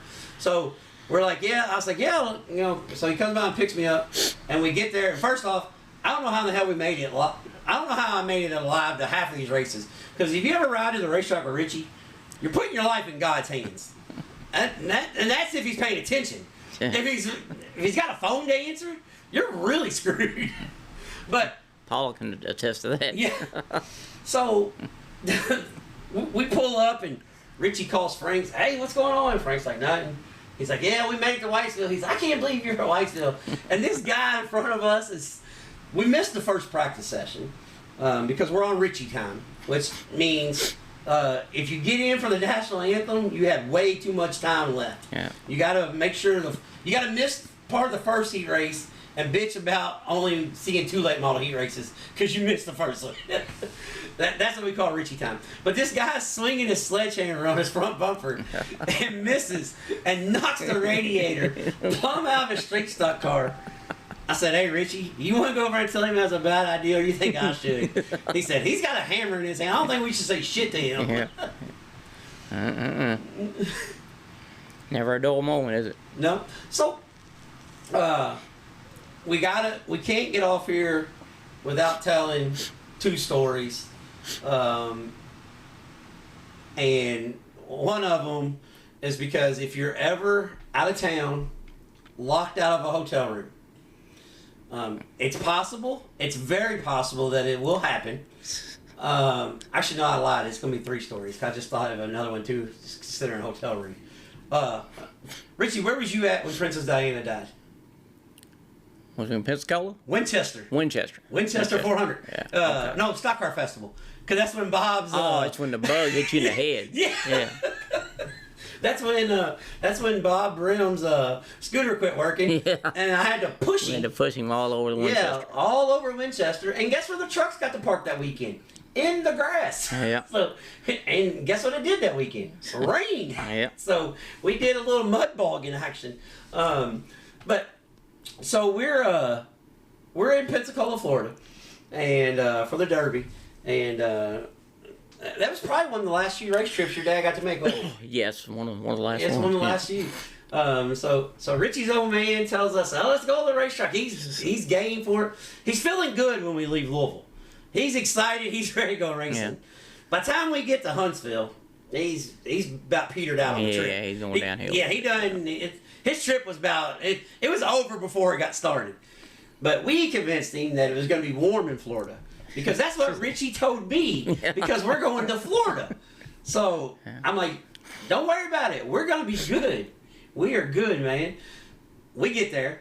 First problem, we got to go to the store because Bobby don't even have no damn pants, and it's 17 degrees in Pensacola. Coldest day in Florida's history. In Pensacola, Florida history. We made it. So we got to the racetrack. So I had to go get a pair of sweatpants. So if you seen me back in mid-90s with walking around the racetrack with some gray jogging sweatpants, that's because that's all Walmart had, okay? But we get to the racetrack, and Richie's dad's like, y'all just go to the track tonight. I'm going to stay here at the hotel, get some rest. So I'll be rested up, because we got 3 nights. So I'll be rested up for the weekend. I'm like, all right, good deal. So we go to the racetrack, and Richie says sometimes he gets aggravated with the cautions and the long races. Well, we had one of them, because I don't remember the guy's name, but I'll tell you it was a purple and green number 7. I do remember the car. This is before the 2-spin rule. Hell, there could have even been a 20-spin rule, and he would have elapsed it twice. But this guy he was on the struggle bus. So Richie's mad. We're leaving the races because we done left. We got no sleep. We're up close to the 24 hours now. Mm-hmm.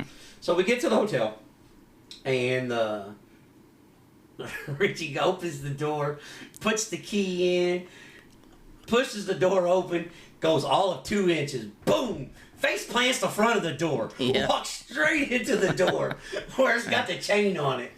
Richie, he's pissed. He's losing it. So he's yelling in there, Dad!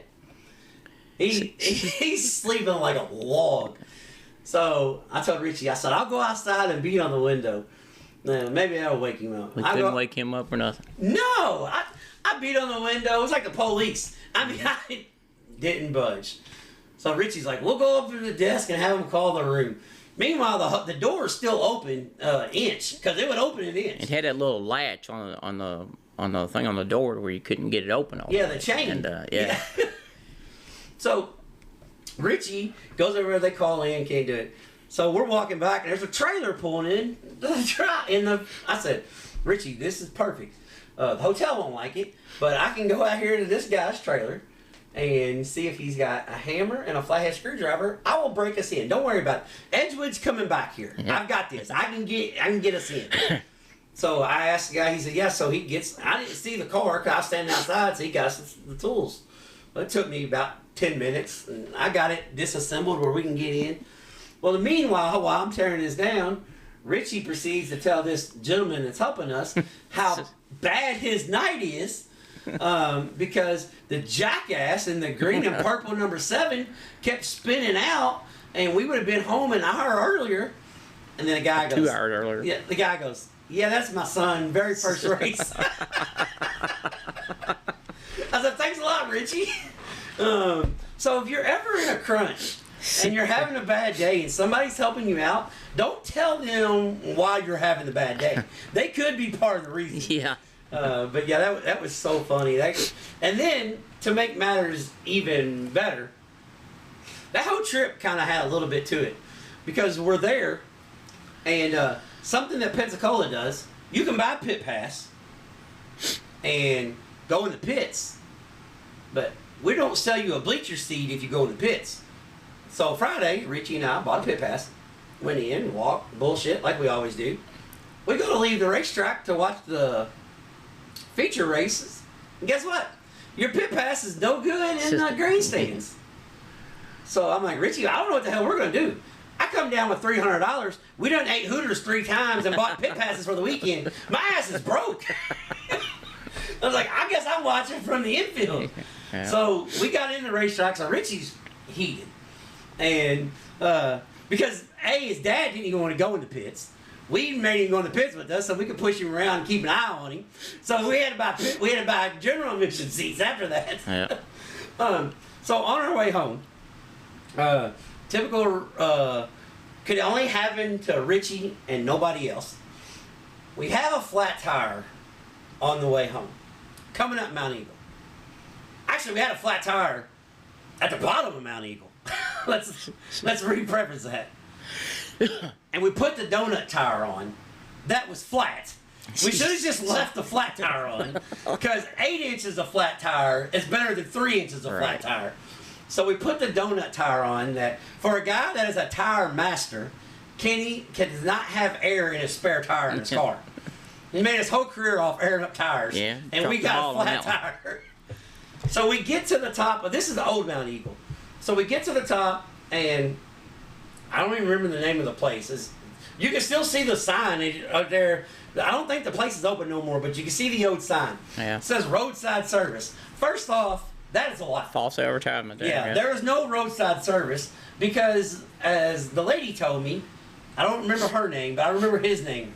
Bill tends to drink a little bit at night, and he will not be in until in the morning. Yeah. I.e., Bill was drunk, so I asked her, "Can I use the tire machine?" Right. Yes. So they have a sign out front, used tires. So I dug through the used tire pile. Yeah. We plugged a tire because we drove on our tire long enough that we destroyed it. Yeah. So I took a tire off the tire rack. I plugged the tire. I mounted the tire. I put the tire on, and we go and pay the lady for the tire. She charges us $10 on, $10 off mounting fee. Yeah. I said, "But you guys didn't mount it." She goes, "Yeah, but..." She must have worked for Hoosier back then. I said, "Hold on a second. How can you charge me to mount the tire?" And she goes, "That's just our prices. If you don't want it, you don't need it, you don't have to have it." I'm like, "Well, we got to have it." Yeah. So I told her, I said, "Well, we use your air too if you want to add that to the bill." But yeah, that was one of those trips, man. It was, when it's happening, you're aggravated.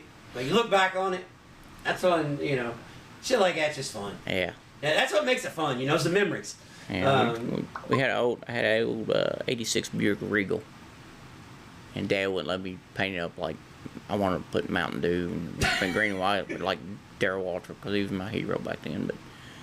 But anyway, we drove it down to me and my brother and 2 of his guys he went to school with, Keith Burr and Paul Bray. He's passed on now. And brother Ricky, and we got down there we're heading to Whitesville for an All-American Challenge race, and we're running a little bit late, so I'm no way blazing on down there, and I remember Keith got out of the car and looked, and the core showing in all 4 tires.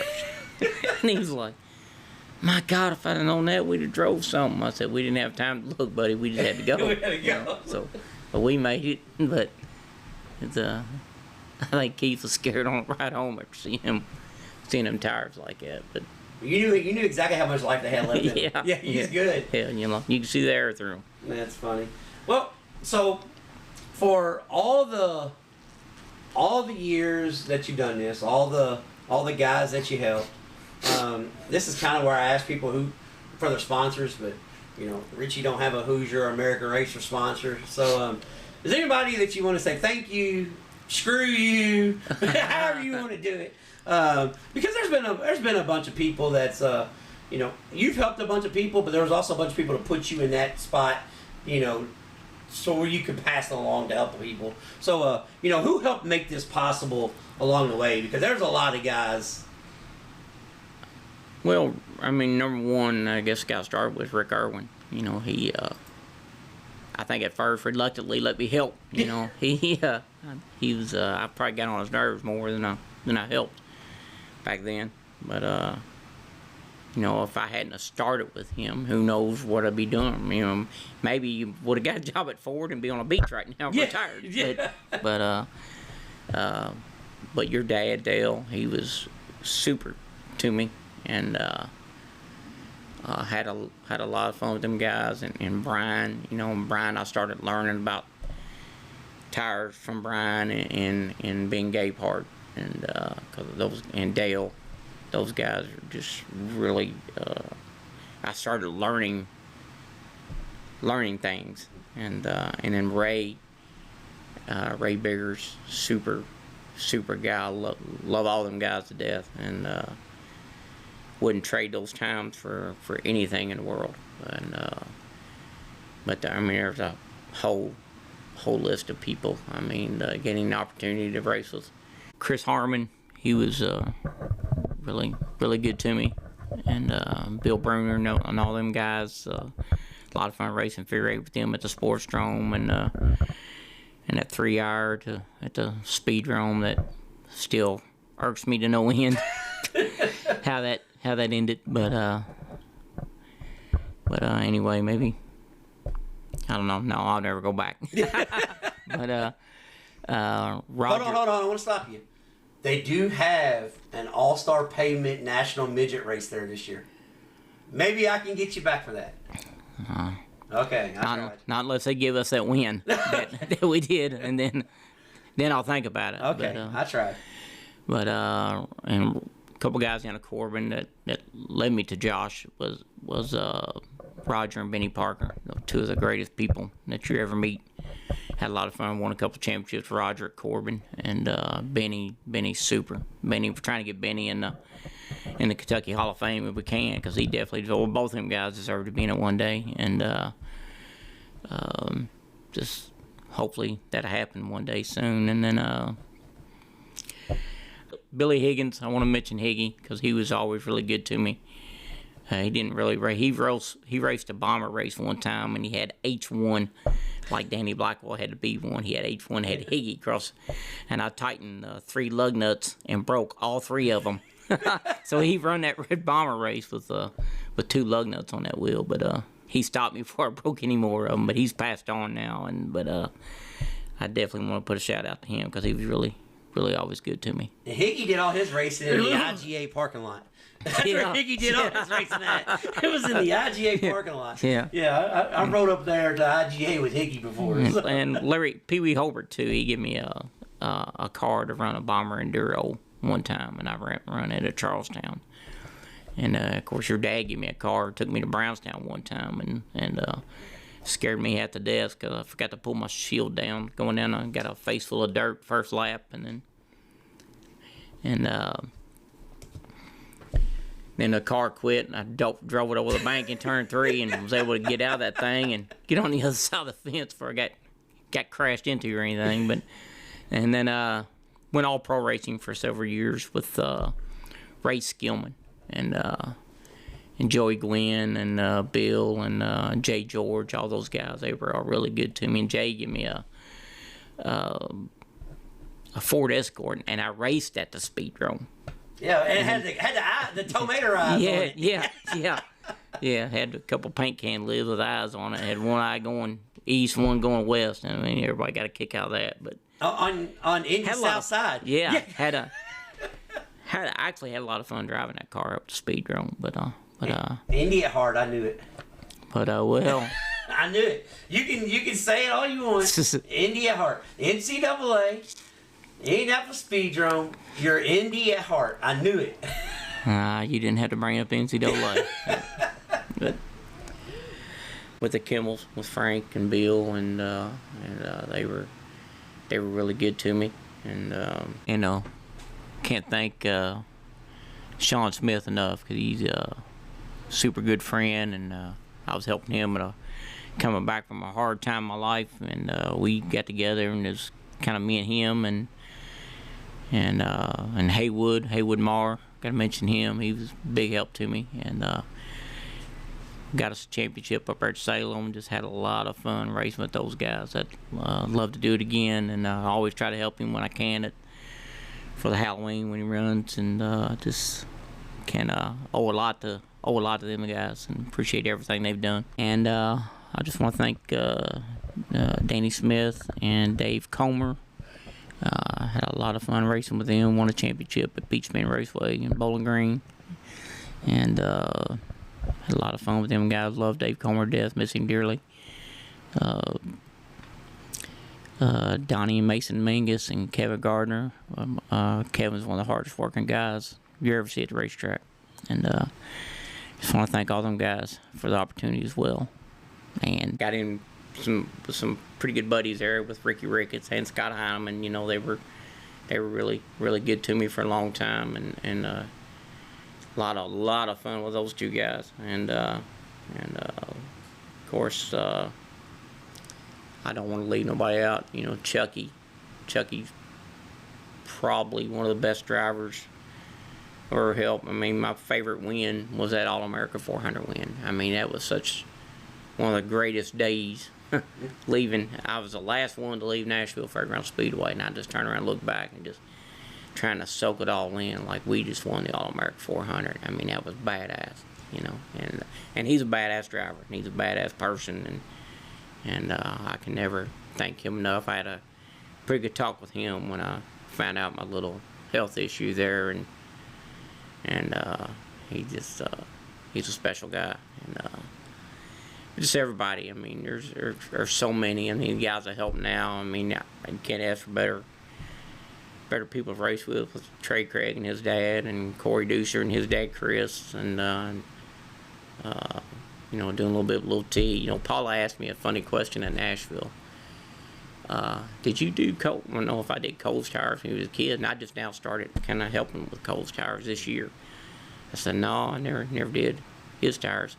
But I did his dad's tires when he was a kid. Yeah. And so we had a laugh about that. But, you know, and the Connor Popwell, and doing a little bit for them. You know, he's a good young kid, and they're learning the late model world, and they're gonna be good. And still I'm on with now with Fathead Racing, Jamie Yelton. I met Jamie Yelton years ago running with Josh Brock at a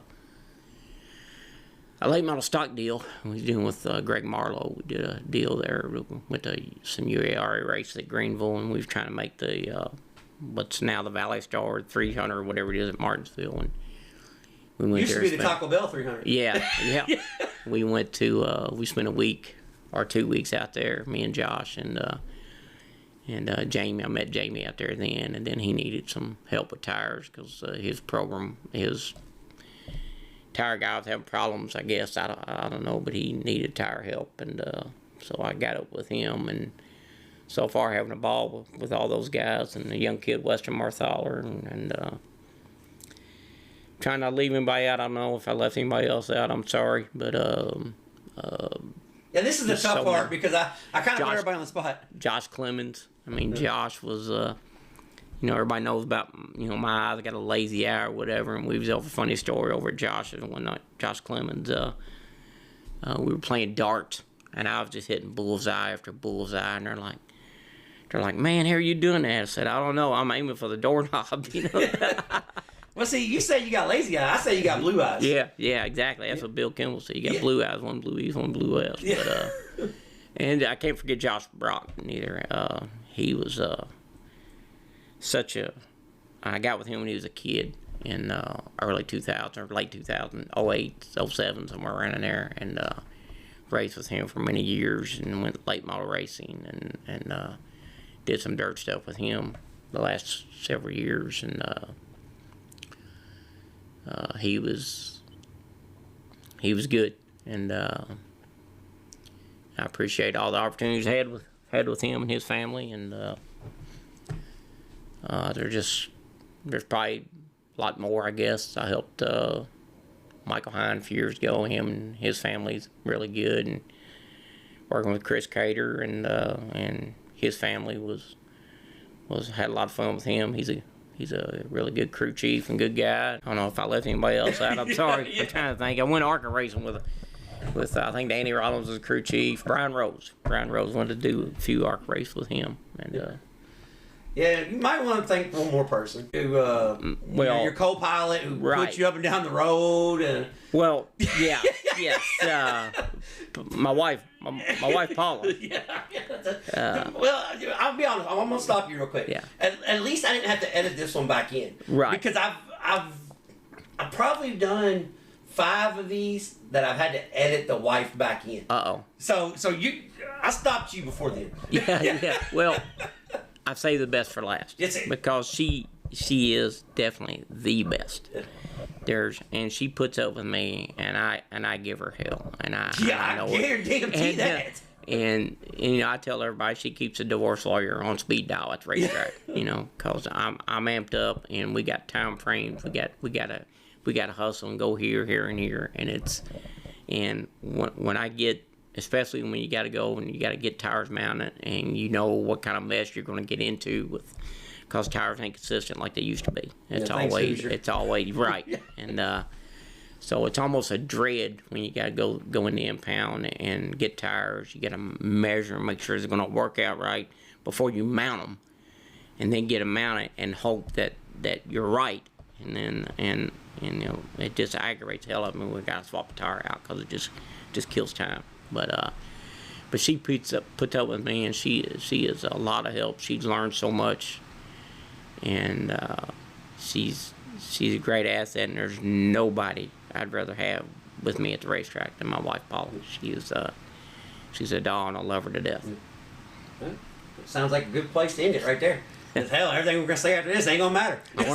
One thing I was gonna say that I got off track a little bit. We talked about the snowball derby being the biggest, and it is now. I remember at one time the All-American 400 was back when I was a little kid.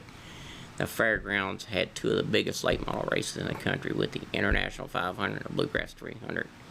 And man, those days were awesome. Me and my brother would go to International 500 for practice. We get to racetrack at 11 o'clock in the morning. We wouldn't leave. The night was over. Well, I know you rode with Ricky because he gets there early. Your ass would have got there at 11 p.m. Right, exactly. But man, those days were so much fun. But there's so many guys, and like I said, if I forgot anybody, I'm sorry. But it's just so many people to thank, and I've been very fortunate to be a part of the things I've been a part of. I've been doing this like 47 years. Told Paul if I make it to 50, I might quit, but I might. Who knows if I make it that long? We appreciate you coming on, and like I said, my Richie buddy, the guy that started this madness that you get to listen to every week, running up and down the road, racing road trip memories with Racing Richie. So it wasn't too bad. It didn't bust your balls too bad or nothing, huh? No question about Jack Candle either. No, well, it'll always be a part 2. Yeah. Everybody's listening to this. I already seen the video. You went viral. Why the hell would you talk about that? Right. Yeah. Yeah. I mean, true. Damn near made it to ESPN. Yeah. Trading Sliders ain't gonna help you on that one. Right. Exactly. Yeah. NASCAR Gold Wrench winner, couple championships on an ARCA team. If you're worth a damn in the Louisville, Kentucky area, he's helped you. Racing Richie, thanks for coming on. Thank you. Flash, that was Racing Richie Alexander, my Richie buddy, from the.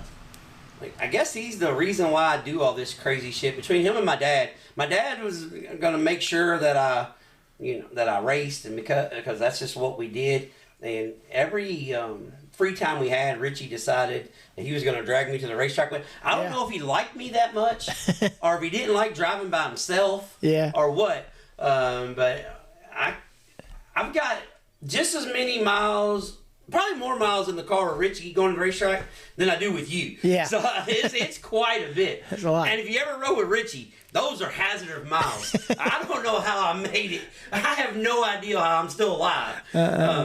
We ended up in a cornfield one time going to Winchester Speedway. I heard that story. Yeah, so, I don't know how in the hell I even made this happen. But yeah, so that was Racing Richie. Good time there. This week's upcoming events, we're going to start off first. Our racetrack spotlight being brought to you by JT's Trackside Catering. It's the month of May. It's the biggest. Okay, Shiloh. Yeah, Shiloh just woke up. She knows we're here now. It's the biggest race weekend of the year. It starts off. I was going to do two races. This is going to be two racetrack spotlights, kind of. Yeah. We're going to have the racetrack spotlight, and then we're going to have a plus one. Yeah. So our racetrack spotlight is Saturday night, which starts Wednesday. But the Little 500 at the Anderson Speedway. Yeah. Fun fact, a race I have not been to yet. Yeah. I've seen sprint cars at Anderson 1,000 times. I have not been to the Little 500 because of just years of prior obligations. Right. But the Little 500, actually, I've got like 5 of these. I'm so old. They used to sell DVDs of the races that happened. Right. So you could, because for you kids that just turn it on YouTube or go back and watch on Dirt Vision. Right. Yeah, we didn't have that. Yeah. We had to buy DVDs and VHS. Yeah. But I've got like 5 of these DVDs of the Little 500. But just like at the big track, 3 wide, 11 rows deep, 500 laps around the Anderson Speedway, world's fastest quarter mile. Sprint cars at Anderson Speedway is almost scary. Yeah. It is. Oh yeah. Actually, I'll tell you what. I've been putting out a little highlight video anything soon. Oh yeah. We do have. I might put out an Anderson Speedway highlight video because I was up there earlier in the year. Right. Not wearing any clothes, obviously, because it was like 40, so we just decided to wear shorts that night. But so that's this week's racetrack spotlight. Like I said, Anderson Speedway, world's fastest quarter mile. Really, really fun racetrack. High bank, just short track, grassroots racing. It's probably one of my favorite asphalt tracks that are as far as the banked ones go. It's good. And then our plus one, our attaboy, it's been a racetrack spotlight a few weeks ago. But Kokomo Speedway, if you're going to the Indianapolis 500 Sunday, you have to try to do the BC double, which means as soon as the 500 checker flag falls, you race your ass to Kokomo Speedway for the sprint cars Sunday night. But yeah, so this weekend is it's one of those. It's the month of May. It's actually the week of Indy this week. Yeah. But that's we're starting backwards and working our way the other way. Right. So Wednesday night, the USAC National Sprint Cars are at the Terre Haute Action Track for the Tony Holman Classic. Yeah. USAC National Sprint Cars there Wednesday. Thursday night, they make their way to Indiana's best kept secret, the Circle City Raceway. Thursday night. Thursday night, huh? Yeah, Thursday night Thunder. Thursday night Thunder. There's a possibility, Flash, that we could do 4 nights in a row. Yeah, I know. I was thinking about that the other day when I seen that. Yeah, there's a possibility. Yeah. So let's see how the week plays out. Yeah. Hopefully, Mother Nature don't get in our way. I bet you she's on vacation this week. Yeah. We're good. Yeah. Friday night, Bloomington Speedway has the Josh Burton Memorial, $10,000 to win. They're on the high banks of the red clay. Yeah. So we talked about late models all in the opening. We'll talk about sprint cars all now. Yeah. But yeah, so that's what's going on Friday night. And then Saturday night there in Indy, the night before the 500, the Silver Crown cars, the Fat Bottom Girls and the All-Star Pavement National Midget Series is going to be in hand. Guess who's on the entry list? Slamming Sammy Swindell. Oh, yeah? He's entered to run the 5/8 mile there at Indianapolis Raceway Park. Oh, that's pretty cool. The night before the 500, yeah. And then won the late model Crown Jewels this week.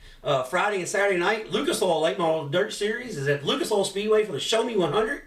$75,000 win Saturday night. And then regional late model wise, the Slinging Dirt Super Late Model Series will be at Ponderosa Speedway Friday night. I will be on the call there for that. And then Saturday night, they make their way down to 191 Speedway in Camden, Kentucky. So they got a doubleheader there. They got rained out last weekend, so Derek Groomer still the points leader. Yeah.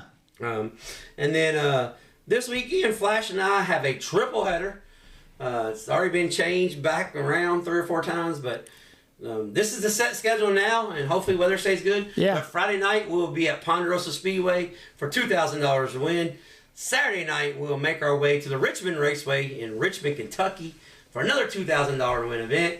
And then Sunday night, we'll make our way to the Bad Fast Wartburg Speedway right there in Wartburg, Tennessee. The flattest pits in all the land. Yeah. Sure. The racetrack has banks. The pits has just as much banks. Oh, yeah. But a beautiful facility there at Wartburg. Yeah. Always look forward to going to Wartburg. So that's this weekend's plans for the Cumberland Plateau Open Wheel Modified Series and the Trading Sliders podcast crew. Yeah. Anything else, Flash, before we get off here? I don't think so. It's that time of year. This is a good week to hit some races right here. Yeah.